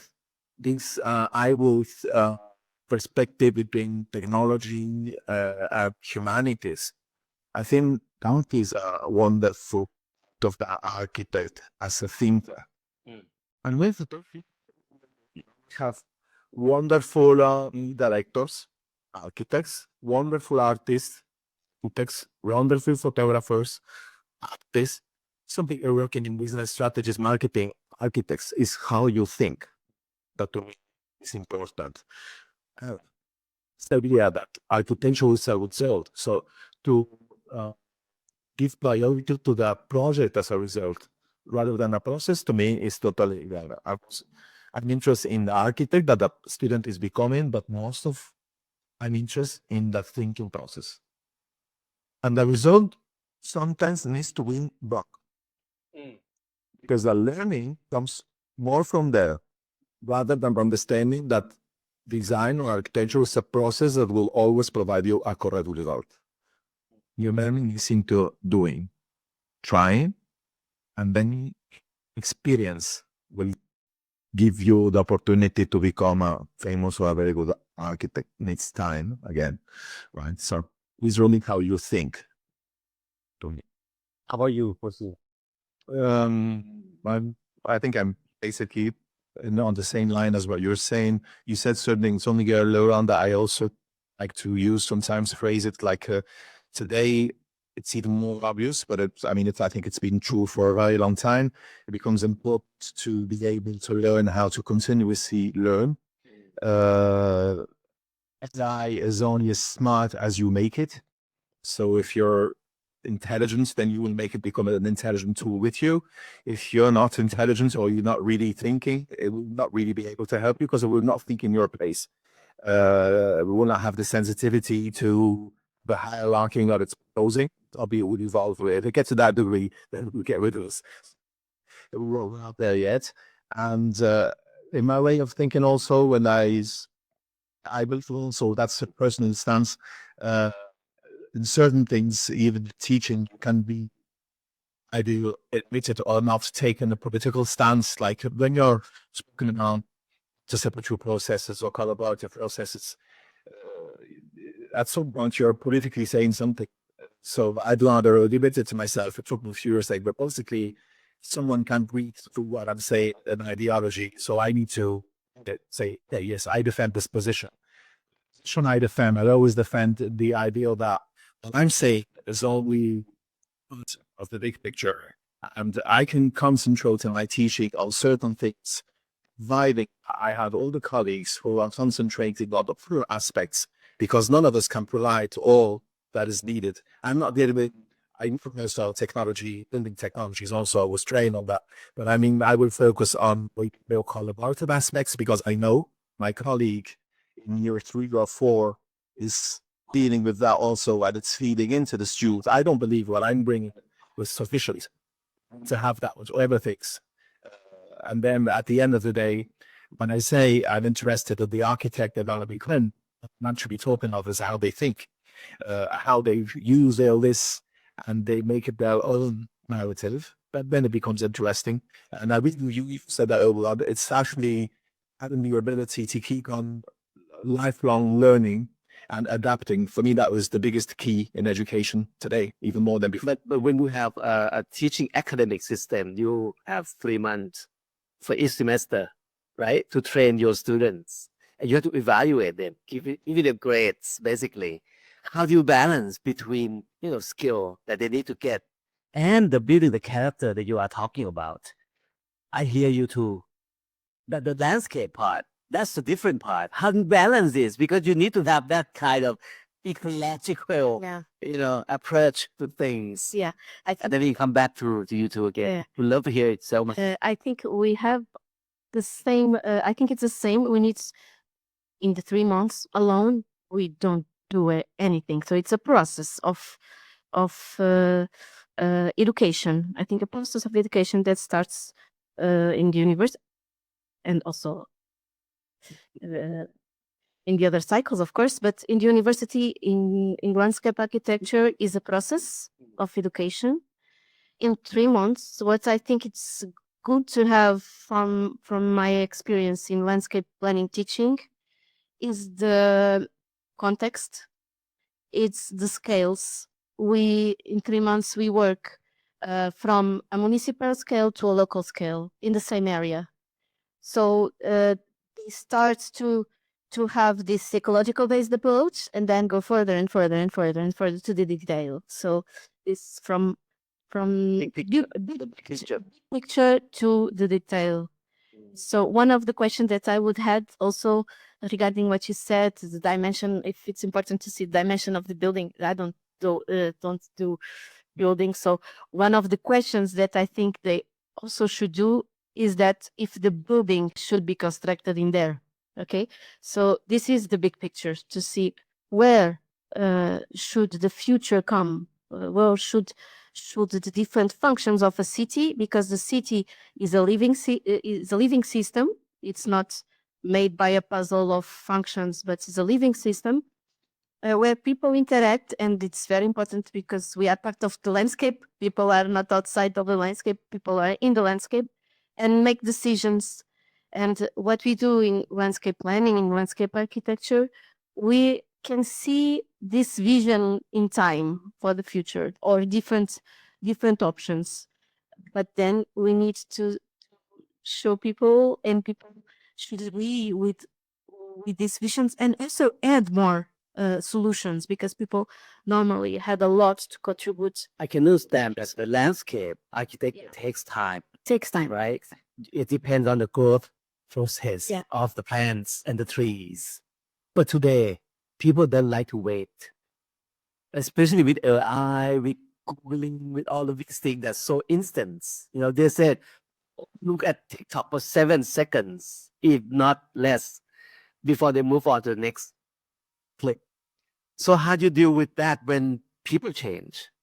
And the time you talk about is more of a decades, but now they talk about seconds and will be shorter and shorter. And you approach ecological framework, it's a long process.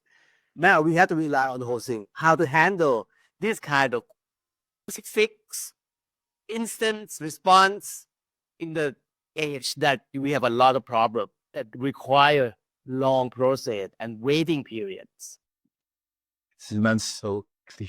Very good question. I'd say I'd probably use a word which is resistant, which is Since then. since them. I believe that we should not. These things that you said are real. But if we let them, they take over and they become the norm. I think we need to question this norm and try to resist it. And there's something I think that I can hear about when I listen to what you say from the landscape perspective, but also when we were talking about geography. The word I showed, I didn't use the word that way, but Like this work on Morocco, I only spoke of the participatory aspect. Basically, but within what was ecology, there was this lake. And beside all the work, we realized we were beginning to revealing the geography of place and the stories and everything we're doing were kind of insisting on the narratives that came from place. And there was this idea of even the language, it was an in presence, to use the term used at the conference a few years ago, even presence, being there, embodied. And I think that we need to, that's what I try to do with my students now, like with AI, when I ask them to do some research, then we do the Japanese peshakucha, sometimes, which is we embody the result. So we actually were encouraged to start using the hand again, brain and the hand, the body, maybe it's a kind of Buddhist approach, which is being in presence, aligning with yourself. Otherwise, you're just, I think all these, without sounding like from the Middle Ages, I think technology is good and I enjoy it myself. If you let it take you by the hand, it will take you where it runs. And I think it doesn't know where it's going. So we need to just, when I say resistance, it's not resistance against progress. It's actual saying stop. What's happening now? And when you're in the now, you're in life, you're in geography, you're in morphology, you're in lots of things. Or kind of reflection. Yeah, that's it. I have a question for you. So 3 months, is a short or a long time? Well, depends. Well, depends. That's a cool thing, you know. When I was studying, finally private, 4 years. Crazy, not everyone, just the hands with that professors, you know. 1 year to understand this, another year, you know. When the next meeting, let me check in 4 months, and you need the real world work. In our mind, our correct process needs that time for a real deep understanding of the things I was showing today. Industry.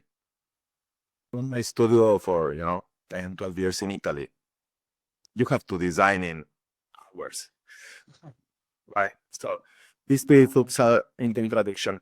Good students, I don't know here, my Chinese students, there's not a huge difference if the study is 1 year or 6 months or 3 months. But always we start very slow and thinking and trying. And then the last 2 weeks, you as a teacher, you are desperate because they say, oh my God, how can I show this to my colleagues, to the head of the department? Is, and the last 2 weeks, miracle. It's a miracle, right? It happens in Thailand too. Yeah. We share this experience. So, what can we learn from that? That the time is not linear, sorry, but, so this happens, and then thank you, God, you have a deadline. And fine, and you should do it, right? So just to be more constructive, what we are not trying to experience with our new program and design study, we are having a hybrid process. So we have intensive studios with numbers of credits that are kind of similar to an intensive workshop. And then we would keep the original work studio of 3 months. In IB process, because we want to teach our students to have these understandings, because then, every student is very frustrated. Oh, just how can you do that? Some complaints. And then we do it. And then you do our workshop. I love the workshops. And in 3-4 days, you have results you cannot compare. But the results you get in 3 or 4 days are amazing. So what's the reality of that timing? Me to have? Go ahead. Okay.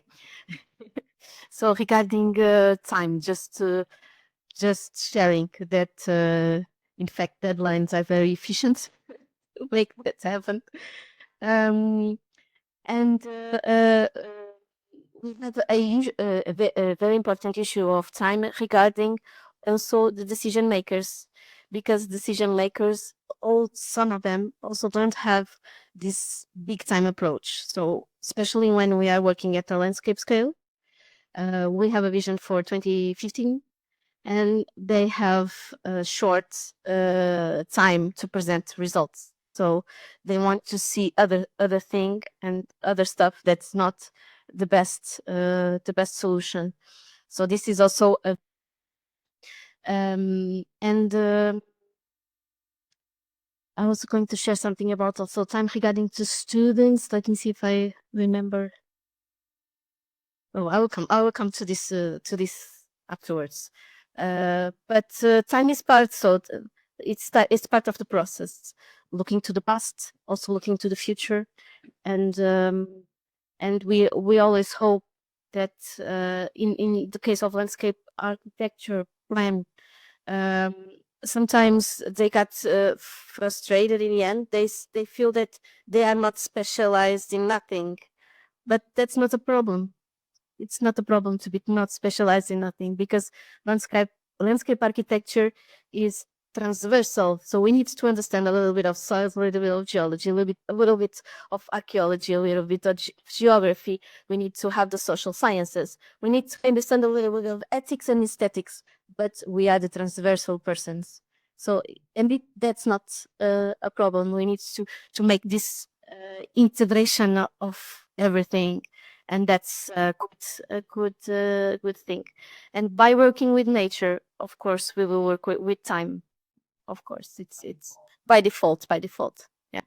Well, we don't have a lot of time, but the theme today is the future of built environment. I would love to hear your final thoughts about, because we know that we have been doing a lot of participatory, a lot of researchers doing morphology, a lot of landscape architects, and why is the world not going in the direction that is supposed to go? We'd love to hear your thought. What's happening? The gap between, very good approach and the end result they were seeing around the world today. From your perspective, your experience, what's the gap and how can we fill that gap as an educator? If we can fill the gap, or whatever the obstacle, you can highlight the obstacle you have met, and because you see the efforts and the result are so totally different thing around the world today. In any city that you visit, please, you want to take the first stab at it?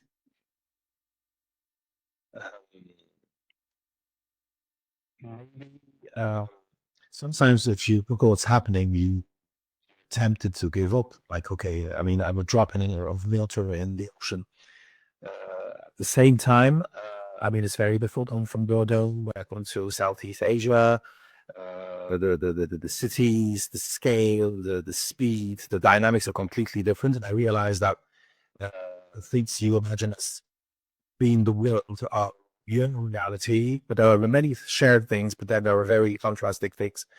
I think mainly there is a glimpse of, I don't know if it's hope, anyway, the possibility of, I find that lots of countries of what we call the global south, countries that were often flood colonies, have had to live within altered models of city making, of regulations that came from firmer empires that dominated them, today are kind of beginning to rediscover their own interests, things that's maybe tens of years, 50, 60, 100 years ago.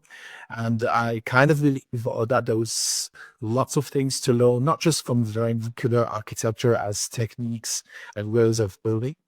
So, and enhanced traditional know-hows that related also to agriculture, to forestry, to building. And that there's lots of lessons to be learned by cultures that have been silent for a very long time and that have been placed by progress and technicity, and then realize that it's not just in nostalgia past, oh, it was fantastic before, we should go back to what it was, but actually working with this intangible aspect of what was already there, and that it is being used all the way around, that you use the past to be the future. So I really like that, telling you to use it myself in the future. So I think there's lots of lessons to going back to things that we kind of abandoned with the idea of progress, and to realize that there is progress in these things. And that's why we were back also to using traditional materials in building. I think it's, of course, you have an ecological aspect of the changes with Lindy, that Adobe and things like that.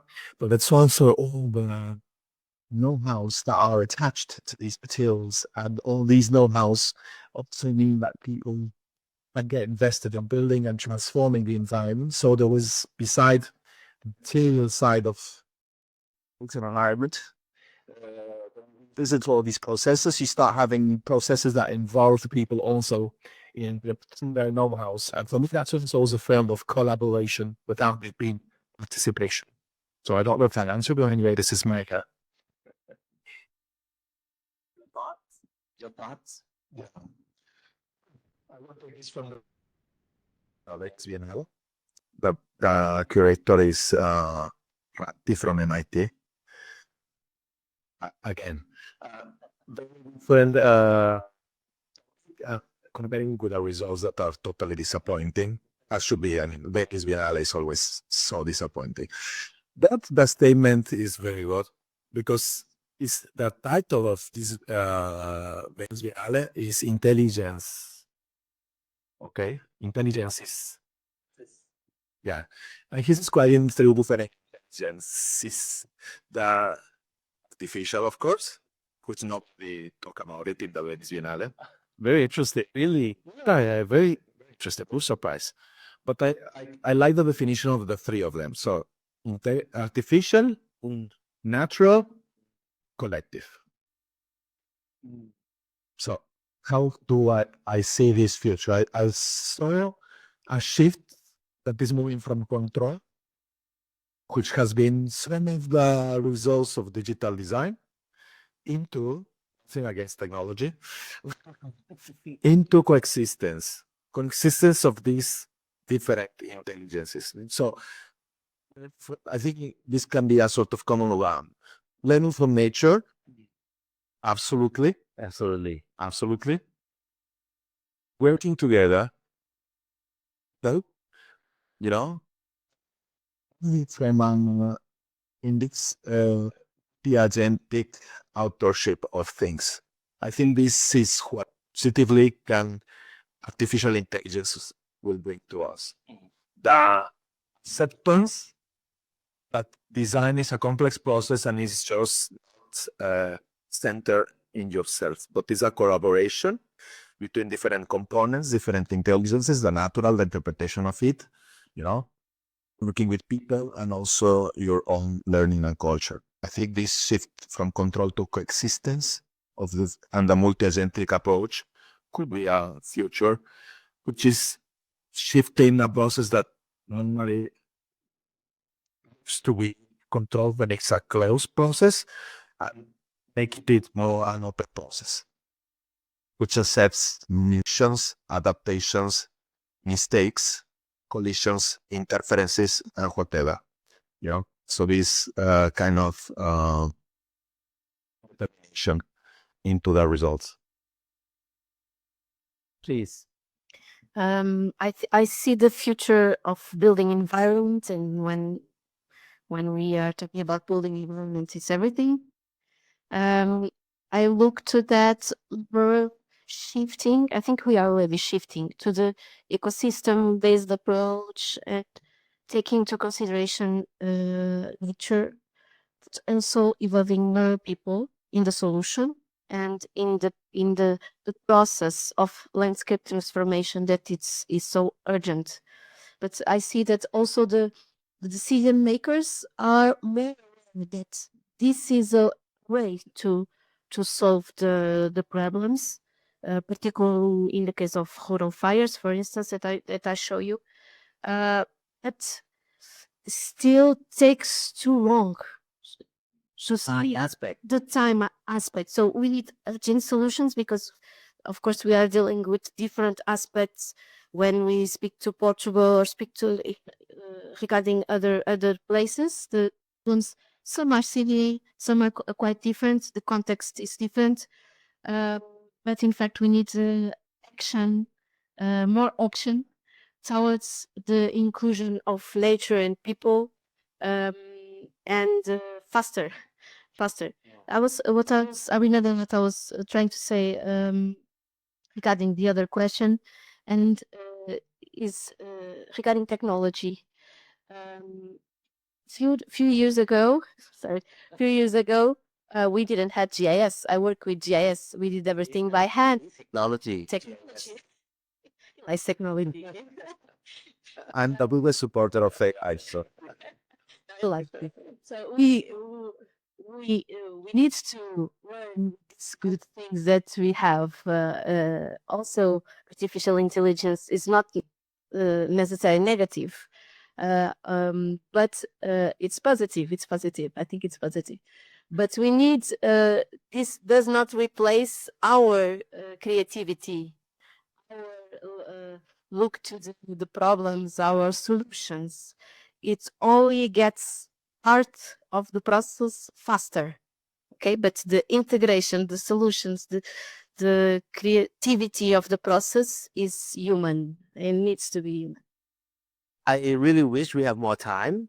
Do you have another thought that you want to share? Or is there any burning question from the floor you want to ask the three amazing speakers? Please.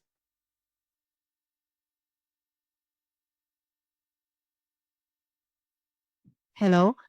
Thank you for I've been kind of therapist group for the educators that we are talking about. And I'm landscape architecture, so I would like to ask Selma. Sometimes we have done like the reading the landscape, and by the times we almost the reading is done, and we find that, oh, we should take our hands off, don't do anything. And that's the design. And then people start to ask, oh, what is your design? And what is the solutions? And that's kind of dilemma when, especially for students for that thesis in the very last year, and then have spent so many time, so more, but like hours and hours, try to reading landscapes, try to understand our complex ecological network or everything, and then to figure it out, should not do anything. Yeah. It's a nice point of view, and I agree totally. Because but students still need to understand everything first. Still, the context, the ecological networks, everything. But sometimes the solutions, it's only to design a pathway. That's enough, and the vegetation will continue to grow. So the solution could be small. It doesn't need to be completely designed process. No, we need to work with this understanding of the different factors that we have, and it's costly. It's less costly, so it is a good solution. Doesn't need to be everything designed. Some will still be happy hearing you guys say this. Yeah, I can hear they're smiling. Try to add something to the answer about landscape. As you say, maybe there was at the end of the process, you realize, oh, well, I don't think there is a need for a new design solution. But the fact that you're doing all the survey work and they're understanding that, showing and they're feeling, actually what you're doing was how could you call it? Setting of care. You're actually watching things with care. Because you're naked, they exist. You're creating the conditions to make them sustainable and to be taken care of in the future. So you still will be producing ways of sustaining what we're thinking there is no design.